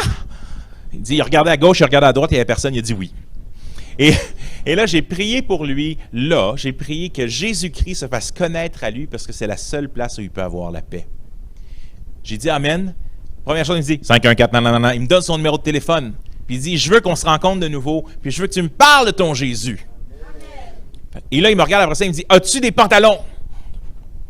Non, il dit pas ceux-là. Il dit, moi, je suis un nettoyeur, là, je veux que tu m'amènes tous tes pantalons, je vais tous les nettoyer gratuitement pour toi. Ça reste comme ça, 2-3 jours après, je m'en vais au métro, j'ai ma guitare, ma raquette de tennis, puis là, qui est-ce que je rencontre pas? Écoute, les hasards de Dieu. Le hasard, c'est Dieu qui se déguise. Mais j'ai jamais vu ce gars-là de ma vie, puis là, en 3 jours, je le vois 2 fois, par hasard. Et là, je le rencontre, il dit « Hey, tes pantalons! » Fait qu'on retournait chez nous, j'ai donné tous mes pantalons. Écoute, il les a pas juste là nettoyés, il les a fait il a refait des tours. Écoute, il a fait tout, c'était incroyable. Et là, je monte au 2e étage de chez le nettoyeur. C'est le backstore. Et là, si vous me connaissez un peu, vous sauriez une chose sur moi, c'est que je n'aime pas le café. C'est pas un goût que je suis capable, vu que je suis tout jeune, ma mère elle buvait tout le temps. Fait que à 4 ans, j'en ai pris une gorgée. Puis c'est amer cette affaire-là, fait que ça a resté, puis j'ai jamais aimé ce goût-là. Fait que j'arrive là, et là, il m'a fait là, un café, là. Il l'avait préparé d'avance pour moi. Mais là, tu vas là pour présenter l'Évangile, je veux pas l'insulter en partant. Fait que je regarde mon gros café, puis je dis, Seigneur, c'est possible que cette coupe s'éloigne de moi. Mais non, ma volonté, mais la tienne. Après ça, tu sais, Jésus avait dit, j'ai soif. Moi, j'ai dit, as-tu du sucre? Essayez de changer le goût du café. Je ne sais pas où est comme si aujourd'hui. Des fois, je prie pour lui. Tu sais, je raconte les histoires, puis je prie pour lui, mais je ne sais pas s'il a donné sa vie à Jésus ou pas. Mais j'espère qu'un jour, ce que le Seigneur a semé, mais oui, il va faire un pas. Mais ça arrive des années après que des jeunes viennent me voir. Ils disent, hey, tu sais, quand tu avais présenté l'Évangile au camp, puis qu'il y avait les yeux vitreux, puis qu'il prenait de la drogue, puis tout le kit, ben, ça a fait une différence dans ma vie. 18 ans. Pas longtemps après, je vais pour une job dans une grande tour à bureau en télémarketing. Tu sais, le recouvrement, tu s'appelles les gens pour leur dire si tu ne payes pas, on te casse les jambes. Mais l'autre d'avant, là, avant cette étape-là. Et je suis dans le bureau avec un monsieur qui s'appelle Pierre. Pierre, chef de bureau et tout ça, puis il me regarde, puis encore une fois, il regarde mon CV, puis il dit « Théologie. » Qu'est-ce que tu fais dans mon bureau? Bien, je l'ai regardé, je me dis, même en théologie, il faut aussi payer les factures. Et il dit, écoute, je n'ai pas cherché à temps partiel, il y avait juste un poste à temps plein. Fait qu'il me dit, écoute, ça ne fit pas vraiment pour l'instant, mais est-ce que je peux te poser une question? Là, je suis en entrevue. Hein? Fait qu'il me dit en entrevue, il dit, qu'est-ce qui t'a amené à étudier en théologie? Et là, tu peux te la fermer un peu, puis espérer avoir la job, ou tu fais le pas de foi. Je dis, mais je pense que c'est le seul message d'espoir pour cette génération. Puis il commençait à me parler de comment ses enfants, ils ne savaient pas, ses parents étaient religieux, lui, il ne savait pas quoi transmettre à ses enfants et tout ça. Puis on continue à jaser. Puis avant de partir, le Seigneur met encore sur mon cœur, demande-lui comment tu peux prier pour lui. Écoute, Seigneur, c'est parce que là, je suis en entrevue. Bon, ben, tu sais, dans ce temps-là, des fois, le Seigneur, je gagne. Hein. Des fois, c'est moi qui gagne, puis ben, je perds dans ce temps-là. Parce que je passe à côté d'une opportunité. Mais cette fois-ci, j'ai répondu, Pierre, s'il y a une façon, s'il y a une chose pour laquelle je peux prier pour toi, ce serait quoi? Et les yeux deviennent pleins d'eau, puis il dit, prie pour mon épouse, on vient d'apprendre qu'elle est atteinte de la sclérose en plaques. J'ai pu prier pour lui, pour son épouse, dans le petit bureau, une fenêtre d'éternité s'est ouverte. Et avant de partir, il m'a pris la main, il ne me laissait plus partir. Puis il me dit, Jean-Sébastien, Je ne sais pas quand. Je ne sais pas si ça va être dans 5 ans, dans 10 ans, dans 15 ans ou dans 20 ans, mais un jour, tu vas entendre parler de moi. C'est-tu le mien en plus? Non, OK. Désolé, mais j'ai la même sonnerie. Mais un jour, je vais entendre parler de toi. Tu vas entendre parler de moi. J'attends encore. C'est quoi? Tu sais, des fois, le Seigneur met des paroles bizarres. Puis là, mais j'attends, par exemple. Parce que pourquoi? J'ai pris le temps de prier pour lui, avec lui, là. Parce que la prière rend Jésus réel. La prière continue. Donne-nous aujourd'hui le pain que nous avons besoin. Ce que je trouve intéressant dans cette phrase de aujourd'hui, c'est qu'elle revient 2 fois dans la prière. Ça veut dire une chose. Dieu s'attend de nous, compris, à chaque jour. Puis qu'on s'attende sur lui à chaque jour. Nous, on aime les prières Costco. Seigneur, donne-moi pour l'année tout ce que j'ai besoin. Amen. Et ici, c'est prie à chaque jour. Donne-nous aujourd'hui le pain que nous avons besoin. C'est une des raisons que Dieu donnait la manne 1 fois par jour, sauf une journée qu'il en donnait pour 2 jours, parce qu'il veut qu'on dépende de lui à chaque jour. Donne-nous aujourd'hui le pain que nous avons besoin. Vous savez, quand je parle de l'anxiété avec les jeunes, je leur dis, tu sais quoi? Moi aussi, j'ai envie de l'anxiété aujourd'hui. C'est pas parti pour toute ma vie parce que je mets ma vie entre les mains de Jésus. Chaque jour, j'ai besoin de la grâce de Dieu. Puis chaque jour, sa grâce, elle est là. Cette façon de me connecter, c'est que quand je me sens débordé, le plus c'est fou, hein, parce que plus que tu te lèves de bonne heure le matin, le plus je suis stressé des choses qu'il y a à faire. Je comprends pas. Parce que notre cœur est sans repos. Jusqu'à temps qu'il retrouve le repos en lui, comme dirait Augustin. Vous savez, donne-nous aujourd'hui le pain que nous avons besoin. Il y a un passage qui m'a profondément marqué dernièrement dans ma lecture. C'est en Jacques, chapitre 2. Puis des fois, on se rend compte que, des fois, en tant qu'évangélique, on aime beaucoup la Bible, mais on ne lit pas vraiment la Bible. C'est-à-dire que nos lunettes sont colorées. Et puis là, on regarde, puis là, on voit la couleur de nos lunettes plutôt que ce que la Bible dit. Bien, ça m'arrivait avec ce passage-là. Si vous m'aviez posé la question, de quoi ça parle en Jacques 2? Ah ouais, mais ça, c'est le passage où ça nous parle de l'importance que la foi soit démontrée par nos œuvres. Fait que déjà, tu sais, bon, on préfère les passages où Paul en parle, mais il donne un exemple de c'est quoi une foi sans œuvre. Si vous m'aviez posé la question juste comme ça, là, hey, te rappelles-tu, c'est qu'est-ce qui est en Jacques 2? Voici ce que je vous aurais dit. S'il y a un frère, imagine qu'un frère vienne cogner à ta porte en pleine nuit, puis qu'il te dise, « Hey, quelqu'un est venu chez nous que j'attendais pas, j'ai pas de nourriture, pourrais-tu me donner quelque chose? » Et là, si ce n'est que pour le renvoyer, tu vas lui donner quelque chose. Ainsi, la foi sans les œuvres est morte. J'aurais été dans le tort. C'est peut-être que certains d'entre vous viennent dire, « Ah, c'est vrai, c'est ça que ça dit. » En fait, presque. Mais ça, c'est une histoire de Jésus qui se retrouve dans l'Évangile. Jacques ne nous dit pas la même chose, pantoute. Ça se ressemble. Jacques nous dit, s'il se trouve autour de vous quelqu'un qui soit dans le besoin au quotidien. Hey, moi, je suis prêt à donner là, une tranche de pain à n'importe qui vient me voir la nuit. Tant que ça n'arrive pas souvent. Puis oui, Seigneur, ben oui, c'est évident, Seigneur, je vais lui donner quelque chose, c'est dans le besoin. Mais c'est pas ça que Jacques dit. Jacques dit, si quelqu'un d'autour de vous est dans un besoin du quotidien, puis que tu fais rien, puis tu fais juste prier, Seigneur, aide-le à se chauffer, qu'il aille faim, sois béni mon frère, ta foi vaut 0. Puis là, ça m'a comme pif! Puis là, je me suis rendu compte que, donne-nous aujourd'hui notre pain quotidien, là. Une des façons que la communauté chrétienne, puis que le Seigneur fait, puis qu'il utilise, c'est nos frères, puis nos sœurs. Des fois, c'est des dons. Des fois, c'est d'aider. Des fois, c'est d'aider à faire un CV. Des fois, c'est d'aider à trouver un emploi. Des fois, c'est de rappeler le passage qui dit « Celui qui ne travaille pas ne devrait pas manger non plus », ce que nous dit l'apôtre Paul. Mais est-ce qu'on a vraiment... Quand on prie, là, donne-nous aujourd'hui le pain que nous avons besoin. Mais je vous invite à réfléchir, Seigneur, est-ce qu'il y en a autour de moi que tu as besoin de mon aide?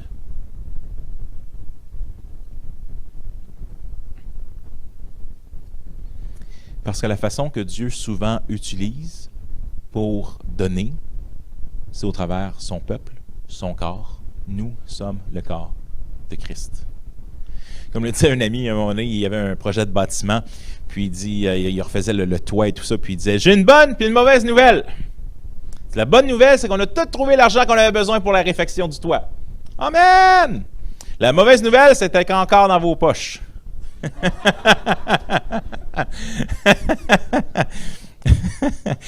Ceux qui ne rient pas la trouvent pas drôle. Mais c'est vrai, Dieu pourvoit au travers de son peuple. Puis au travers, vous savez, le verset, là, si je vous posais la question, c'est quoi le verset le plus populaire, le plus connu de la Bible? Qu'est-ce que vous me diriez? Jean 3,16, c'est évident, mais si on découpe juste la première partie, Dieu a tant aimé le monde qu'il a donné. Même chose dans 2 Corinthiens, il dit, lui, qui de riche qu'il était, s'est fait pauvre afin de vous enrichir. Il ne parle pas de l'évangile de prospérité. J'ai appris à être pauvre, j'ai appris à être dans le dénuement, nous dit l'apôtre Paul. Mais il est en train de nous dire un principe important. Bien, Dieu a tant aimé qu'il a donné. Et la prière, c'est aussi de se rappeler ça. Dieu, donne-nous aujourd'hui le pain dont nous avons besoin. Puis on le prie souvent, donne-en à ceux qui n'en ont pas. Martin Luther disait, « S'il fallait que je passe une seule journée sans prier, je perdrais un bon lot du feu et du zèle de ma foi. » La prière est la respiration du chrétien. Pardonne-nous nos offenses, nos torts, nos péchés, comme nous pardonnons à ceux qui nous ont offensés. J'aime beaucoup ce sketch qui a été fait il y a plusieurs années par un groupe qui s'appelait SketchUp. La personne prie. Notre Père, il dit, notre Père qui est aux cieux, puis là, une voix off-stage qui dit, oui. Il recommence. Notre Père qui est aux cieux, oui, tu m'as appelé? Ben non, je priais. Puis quand il arrive à pardonne-nous nos offenses, là, il arrive là, puis il va normalement, pardonne-nous nos offenses comme nous allons. Il veut passer vite, hein, parce que ce serait Seigneur, des fois, il parle en prière aussi. Pardonne-nous nos offenses comme nous pardonnons à nos... Oui, comme à Jacques? Non, pas Jacques, Seigneur. C'est une prière de tous les jours. Hein? Puis nous, on vit avec la rancune, avec l'amertume, avec des blessures passées. C'est un cancer, l'amertume. Ça nous ronge à l'intérieur. J'ai des gens qui ont vécu des situations d'église il y a 20-30 ans puis qui sont encore frais comme c'était aujourd'hui parce qu'ils le ruminent constamment. Pardonne-nous nos torts, nos offenses, nos péchés, comme nous pardonnons à ceux qui nous ont offensés. Prier Dieu, c'est se reconnaître pécheur. Tu as peut-être fait une première fois le jour où on dit « j'ai été sauvé le jour où j'ai mis ma confiance en Jésus », mais je suis encore pécheur aujourd'hui. J'ai encore besoin de la grâce de Dieu aujourd'hui. Un jour, qui me délivrera de ce corps de mort? Mais un jour, on sera glorifié. Mais d'ici là, la prière, c'est la chance de demander à Dieu qu'est-ce qu'il veut changer dans nos vies. Ça, c'est une prière infaillible. Seigneur, montre-moi ce que tu veux changer dans ma vie. Puis, si jamais vous ne recevez pas le message, votre femme l'a reçu. Puis elle va pouvoir vous le dire. Qu'est-ce que le Seigneur veut changer dans votre vie? Mais le passage qui est intéressant, c'est qu'on arrête souvent le Notre Père avant sa fin. Parce qu'au verset 14, on lit ceci plus loin. « Si vous pardonnez aux hommes leurs fautes, votre Père céleste vous pardonnera aussi. Mais si vous ne pardonnez pas aux hommes, votre Père ne vous pardonnera pas non plus vos fautes. » Puis là, on ne sait pas trop quoi faire avec ce verset-là, des fois, parce qu'on est là, ben là, je suis pardonné, il m'a sauvé. Ouais. Mais là, il dit, mais là, je ne te pardonne pas si tu ne pardonnes pas aux autres. Ouais, mais là, le pardon est tellement important au cœur du chrétien puis au cœur de Dieu que si à quelque part tu n'es pas capable de pardonner, là, c'est qu'il y a quelque chose qui ne marche pas. Il y a quelque chose dans la machine, là, dans le cœur. Là, il dit, tu es en train de passer à côté du point le plus important de l'Évangile. Puis qu'est-ce du fruit le plus important de l'Évangile? C'est sévère ce qu'il dit ici. C'est juste dire, hey, le pardon, c'est important. Pardonne aux autres, comme Dieu nous pardonne, comme nous aussi nous pardonnons à ceux qui nous ont offensés. Le passage continue. « Garde-nous de céder à la tentation, délivre-nous du mal, ou délivre-nous du malin. » Dieu nous dit qu'on a besoin de demander la force à Dieu pour nous protéger du mal, pour nous protéger de la tentation. Vous savez, comme Martin Luther disait, tu ne peux pas empêcher la tentation de de tourner dans ta tête. C'est semblable aux oiseaux. Tu ne peux pas les empêcher de tourner autour de ta tête, mais tu peux les empêcher de faire ton nid dessus. Les tentations, c'est la même chose. On va avoir toutes sortes de tentations tout le temps. Puis ça, que tu sois chrétien, sois proche de Dieu, les tentations seront toujours là. On a besoin de la force de Dieu pour dire, Seigneur, aide-moi. J'ai besoin d'être proche de toi pour combattre ces tentations-là. Puis des fois, le Seigneur prévient le mal d'une façon vraiment étrange. J'avais un conférencier qui était venu il y a plusieurs années à Montréal, puis il racontait cette histoire, et je la trouvais hilarante, qui lui est arrivée. Il va dans une étude, un genre de mercredi soir de prière dans une église pour présenter ces choses, et puis il y a un temps de prière, et il y a un nouveau chrétien qui est là. Puis des fois, les nouveaux chrétiens, ils ne savent pas comment prier, puis bon, c'est correct, puis il faut les encourager. Puis, et là, il y en a un qui dit, Seigneur, il dit, ouais, c'est Bill. Oui, je suis nouveau chrétien. Puis, j'aimerais ça te prier pour mon voisin Bob, qui habite au 211 Elm Street. Puis, Tony, le pasteur qui est là en visite, il dit, mais là, c'est un peu plus, il donnait son code postal. Il dit, Seigneur, il sait où il habite, là. Oui, puis j'aimerais ça te prier pour lui parce qu'il veut quitter sa femme, puis ça va vraiment pas bien, puis puis il prie. Ça reste comme ça. Reste que Tony embarque dans sa voiture. Vraie histoire, hein? Il embarque dans sa voiture. Et sur l'autoroute, il y a quelqu'un qui fait du pouce. Un évangéliste qui se promène sur l'autoroute, qui voit quelqu'un qui fait du pouce, ben là, c'est quelqu'un qui est obligé de l'entendre pendant un bout. Il fait le faire rentrer. Et là, il dit, salut, moi c'est Tony. Il dit, moi c'est Bill. Il dit, tu veux quitter ta femme? Ah! Qui te le dit? Dieu. Fait qu'il est encore sur l'autoroute, il continue. Et là, le gars, il ne sait pas quoi dire, il n'a plus rien à dire. Tony prend la sortie d'autoroute pour aller à la bonne place. Sort pour aller sur la rue Elm, puis s'arrête devant le 211 Elm Street. Le gars, il ne sait pas quoi dire. Veux-tu rentrer pour un café? Il est rentré pour un café, il a parlé à lui, il a parlé à son épouse. Ils ont donné leur vie à Jésus. Puis au moment où ils racontaient cette histoire, ils étaient encore en train de servir le Seigneur. Fait que des fois, là, bizarrement, le Seigneur, là, au travers de la prière, il combat le mal. Quand on voit une ambulance qui passe, on a cette habitude avec les enfants de prier pour l'ambulance, pour les médecins, pour que la personne connaisse Jésus. Les autres, dans la voiture, ferment leurs yeux. Moi, je les garde ouverts pour des raisons évidentes. Sinon, on s'en va vers Dieu plus rapidement. Car c'est à toi qu'appartiennent le règne, la puissance et la gloire. Pour maintenant et à jamais, ainsi soit-il. Vous savez, quand j'étais jeune, on ne disait pas « Amen », on disait « Ainsi soit-il ». Parce qu'Amen, c'est ça que ça veut dire. Amen, ça veut dire « Je suis d'accord avec cette prière ». C'est à toi qu'appartiennent le règne, la puissance et la gloire. Ça remet Dieu à sa place. Dieu est le début de la prière. Dieu est à la fin de la prière. Le Seigneur est intéressé à savoir qu'est-ce qui est sur ton cœur. Le Seigneur est intéressé à changer ton cœur. Mais cette offre de pardon, cette offre d'être accompagné avec lui, cette offre d'être libéré de l'anxiété, cette offre d'être libéré de la peur, cette offre de remettre à lui tes besoins, c'est tout là. Et c'est pour ça que je dis que le Notre Père nous démontre bien qu'est-ce que c'est que l'Évangile nous offre. Jésus nous aime. Jésus t'aime. Pas parce que tu es gentil, beau, fin. Il nous aime alors que nous étions encore pécheurs. Puis le Seigneur, il ne veut pas que tu viennes à lui parce que tu es parfait. Puis ben, des fois, on veut, hey, je veux montrer aux autres que tu ne l'es pas. Je ne le suis pas. Personne ne l'est. Il y a un chant qui dit, tel que je suis, je viens à lui. Jésus t'aime tel que tu es. Mais il t'aime trop pour te laisser tel quel. La prière, vous savez, des fois, c'est donc bien simple, cette affaire-là. Tu sais, voyons donc, la prière va régler tous mes problèmes. Mais la prière ne va pas régler tous tes problèmes. La prière va te connecter au Dieu qui peut régler tous tes problèmes ou t'accompagner. Quand je marche dans la vallée de l'ombre de la mort, mes amis à l'église qui viennent de perdre leur enfant, ce n'est pas une bonne semaine. Ça ne sera pas un bon mois. Ce ne sera pas une bonne année.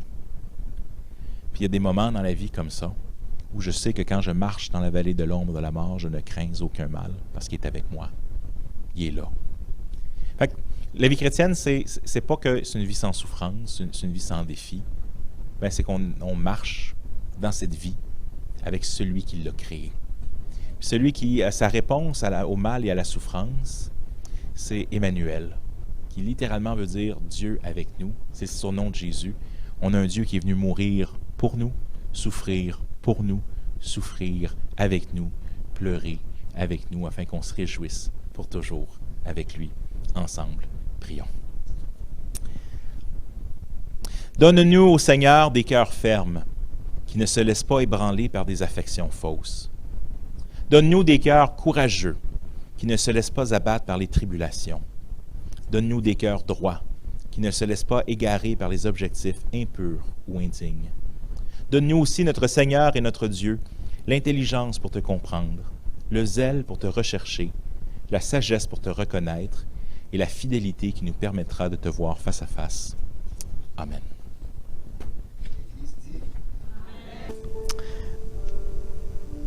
Je vois qu'il est 1h moins 10. J'avais parlé de One Hope au Canada.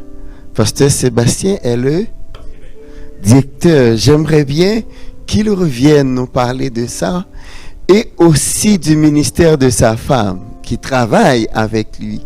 Et parce que elle va venir un jour faire une formation ou bien un enseignement, mais j'aimerais bien que Pasteur Sébastien nous parle de One Hope et de votre femme. Merci.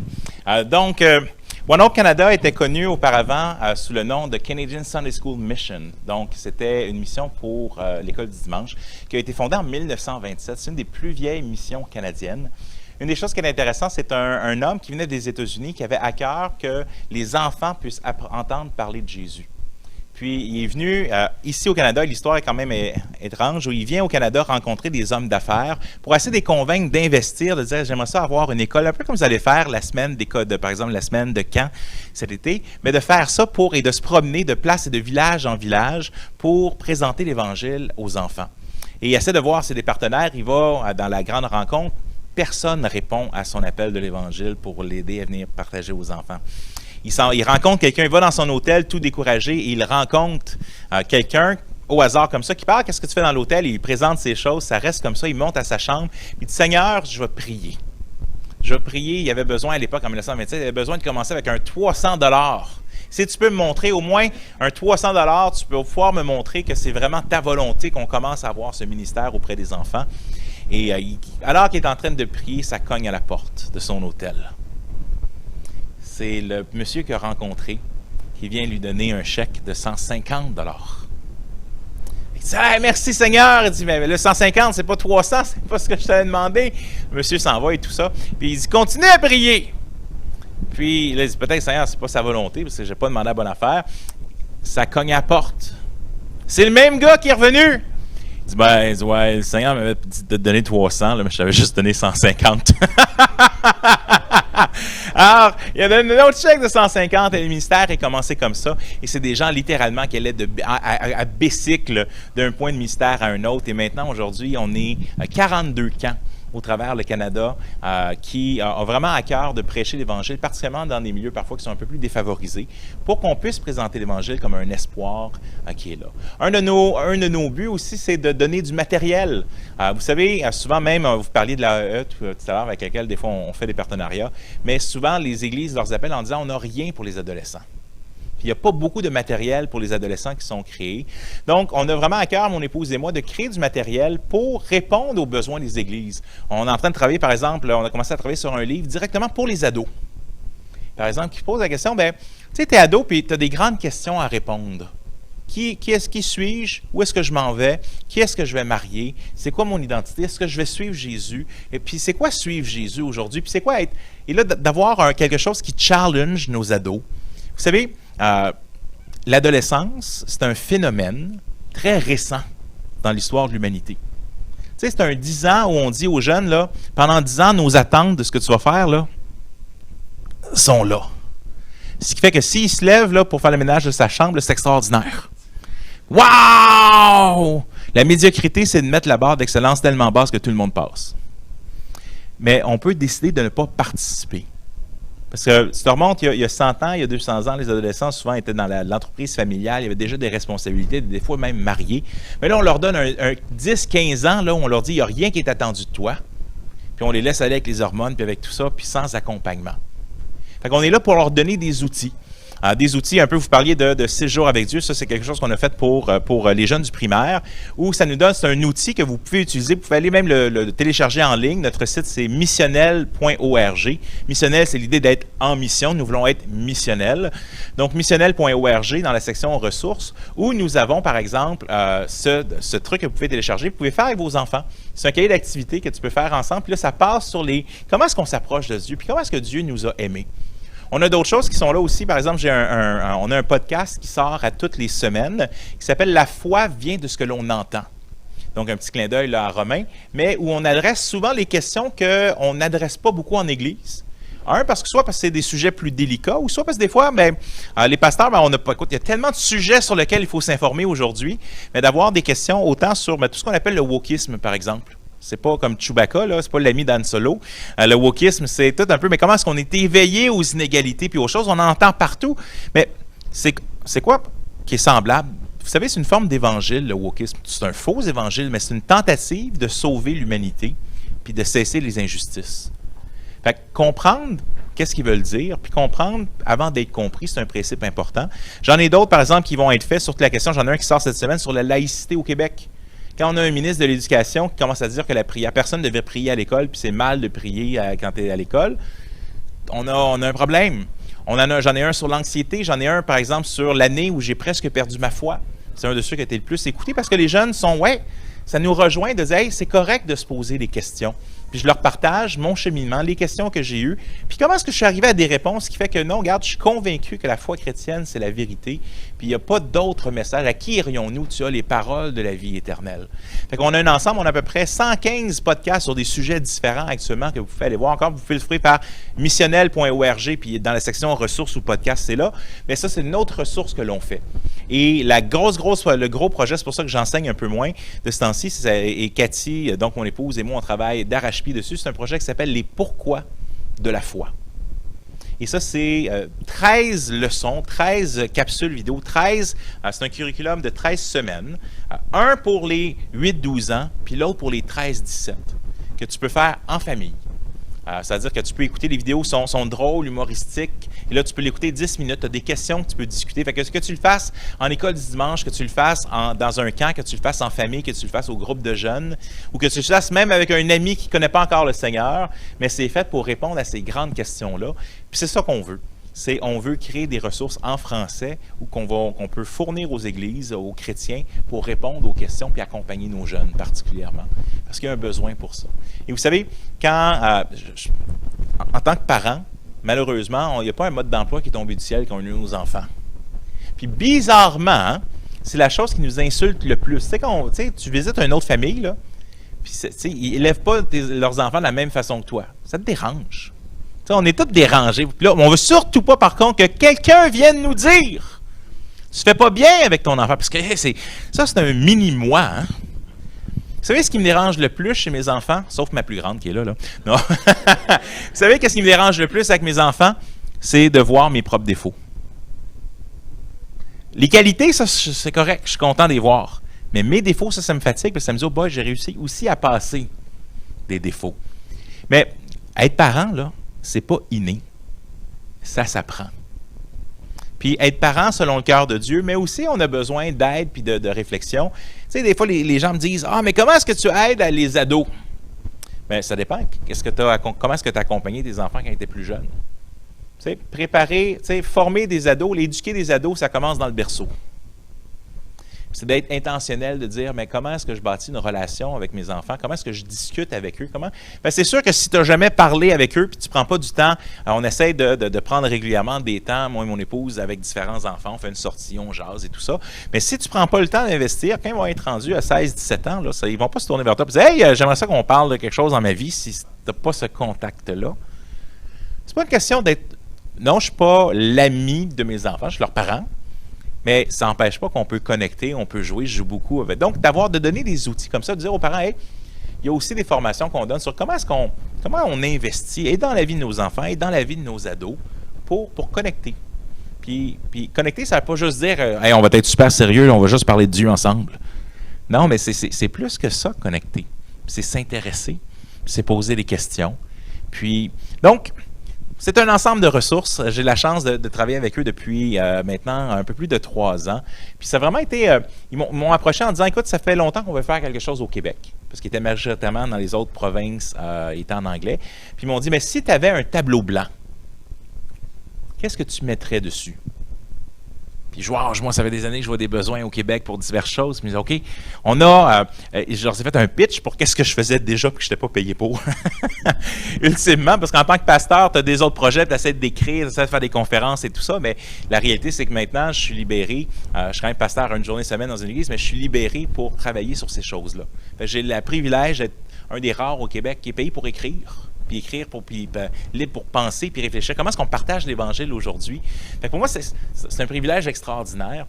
Je partagerai l'information avec Pasteur Élisée, mais on travaille sur une journée, notamment à la fin octobre, le 28 octobre à Montréal, sur la question justement toutes les questions autour de l'injustice, tout ce qui est le wokisme, pour vraiment nous équiper en tant que chrétiens à répondre à ça. C'est pour à la fois jeunes adultes et parents.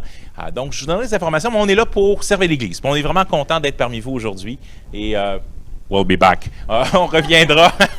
Mais... Est-ce qu'il y a des questions? Est-ce que vous aimez poser une question? Mais la question que j'aimerais poser, c'est sur sa conjointe, son épouse, concernant les 6 jours. Il y en a parlé. Oui, et encore une fois, vous pouvez le trouver en ligne, donc missionnel.org. Vous pouvez trouver nos diverses ressources qui sont là. On est là pour vous servir. Il y a aussi plusieurs livres qui sont possibles de faire, aussi, par exemple, un qui s'appelle Intime avec Dieu, qui est un livre qu'on a utilisé autant avec les adultes, mais avec les jeunesses aussi. Vous pouvez aller chercher Publication chrétienne, vous pouvez le faire en petits groupes. Il y a des questions. Dans chacun des livres et des ressources qu'on fait, il y a des questions de discussion qui permettent de déjà avoir des questions. De dire, mais qu'est-ce que je vais faire avec mon groupe d'école du dimanche? Qu'est-ce que je vais faire avec mon... Mais les questions sont déjà là. Alors ça, je vous invite à pouvoir ça. Il y a Frère Isaac, ensuite Sœur Nicole.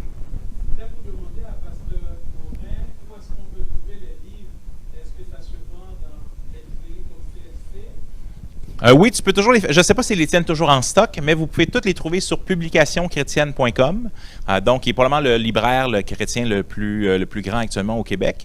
Fait que publicationchrétienne.com. Sinon, tu vas encore une fois sur mon site missionnel.org, il y a un lien qui peut te diriger vers là, mais Publication chrétienne va les avoir. C'est Nicole?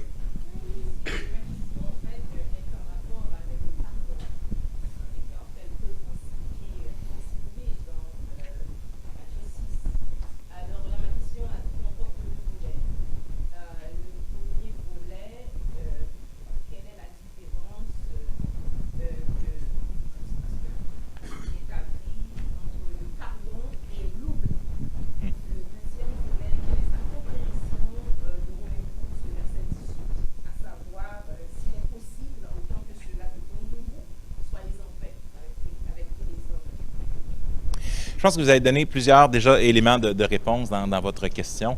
Vous avez réfléchi beaucoup pour le moment à cette question aussi. Je pense qu'il faut faire une différence entre le pardon et la réconciliation. Je peux pardonner à quelqu'un, mais ça ne veut pas dire que je peux être réconcilié. Mon père, par exemple, je donne un exemple de mon père. Mon père est parti quand j'avais 18 ans. Puis il a brisé la relation, puis ça a mis un mur, il a refusé de me parler pour plusieurs raisons. Il ne voulait pas payer pension. Donc, j'ai pu pardonner à mon père. Ça ne veut pas dire que la réconciliation, elle est là, pareil. J'espère et je veux travailler vers là, mais tranquillement, on rebâtit. Ça a pris 20 ans avant que je puisse le revoir, puis qu'on commence à bâtir cette relation-là. Encore aujourd'hui, je sens que la relation, elle est vide. Parce que de son côté, il n'y a pas de pardon. Il n'a pas jamais demandé pardon. C'est difficile des fois de passer comme... il y a un verset qui dit « L'amour couvre un grand nombre de fautes ». C'est vrai, il y a certaines choses que tu dis « OK, garde, I'll take one for the team ». En voulant dire, des fois, je vais, vous allez vous faire insulter, vous allez vous faire persécuter. Puis des fois, tu dois juste te dire, regarde, je pardonne, puis je passe à autre chose. Puis oui, je demande au Seigneur d'oublier. Des fois, les fautes sont plus profondes. C'est pas facile ou c'est pas possible d'oublier, Fait que c'est vraiment de faire la différence entre le pardon et la réconciliation. Et dans ce sens, le verset que vous dites en Romains 12, « D'autant que moi, je suis capable. » On l'a vécu des fois avec des gens qui ont quitté l'Église, par exemple, puis des fois, tu n'es juste pas en accord avec... Veux pas, peu importe comment tu regardes la situation, il y a un désaccord. Mais d'autant de tout ce que moi, je peux faire de mon côté, je veux faire le plus possible pour être quoi? Un agent de paix, un agent de réconciliation. Je pense que c'est la différence. Et le pardon, c'est pas autant parfois pour l'autre personne que pour nous-mêmes aussi. C'est ça, Seigneur, I release, je laisse aller à toi. Je mets ça au pied de la croix.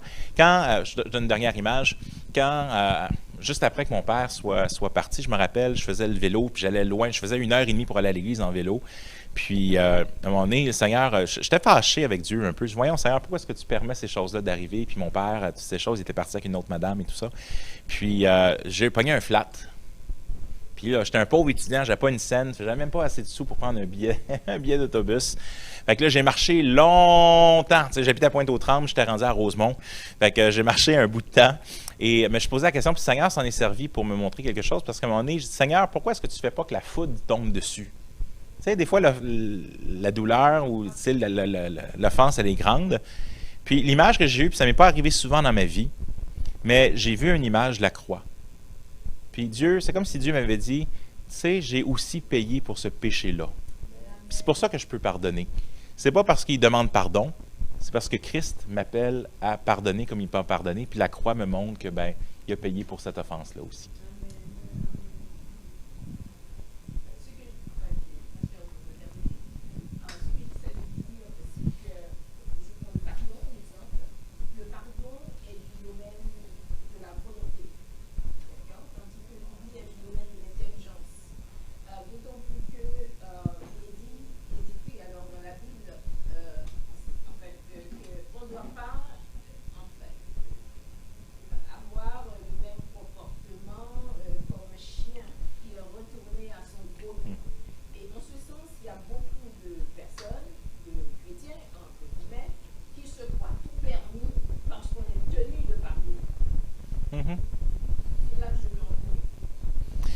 Ouais.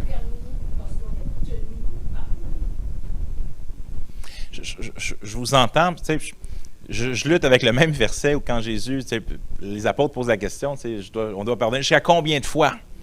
Je pense que c'est 77 fois, 7 fois. Puis là, je dis, hey, ça fait un... puis la question, j'ai la même question que vous, hein? Je t'ai mis 77 fois, 7 fois, 400... à un moment donné, tu sais, tu m'as une fois, ben OK, tu m'as 2 fois, mais là, la 3e fois. Vous n'êtes pas obligé de rester là. Ça, je pense qu'il y a quand même une réalité dans une relation. Si quelqu'un continue constamment que ce soit de nous abuser, que ce soit de nous offenser, on n'est pas obligé de rester là. Dans un sens de rester à côté. Mais regarde, si mon voisin n'arrête pas de me faire toujours du mal, mais bon, c'est plate à dire, mais je peux aussi déménager si c'est pour me mettre bien de l'anxiété dans ma vie. Fait qu'on a quand même cette capacité. On n'est pas obligé, Jésus va le dire, si quelqu'un vous persécute dans une ville, allez dans l'autre. Fait que c'est pas qu'on doit rester pour subir les diverses offenses, mais c'est que le pardon, quand la personne continue, puis si la personne, vous parlez d'un chrétien, ou d'un soi-disant chrétien, mais si c'est un non-chrétien, puis qu'il ne connaît pas Jésus, puis dans le fond, lui, c'est comme ça qu'il communique, il n'a pas encore la grâce, il n'a pas fait son bout de chemin dans sa vie sur ça, bien, notre regard va être différent. Sauf que ça ne veut pas dire non plus que vous êtes obligé quand même de rester là. T'sais, vous pouvez changer de cubicule, c'est au travail, s'il y en a un qui vous... Je suis d'accord avec vous, mais c'est justement la parabole, c'est l'hyperbole de Jésus. De dire, mais dans le fond, le pardon va pas mal au-delà de ce que nous, on est capable de donner en tant qu'humains. Je ne sais pas si ça répond un peu, mais ça sera une lutte, puis je vous entends.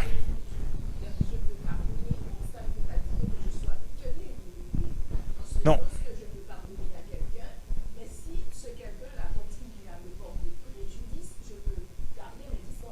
Oui.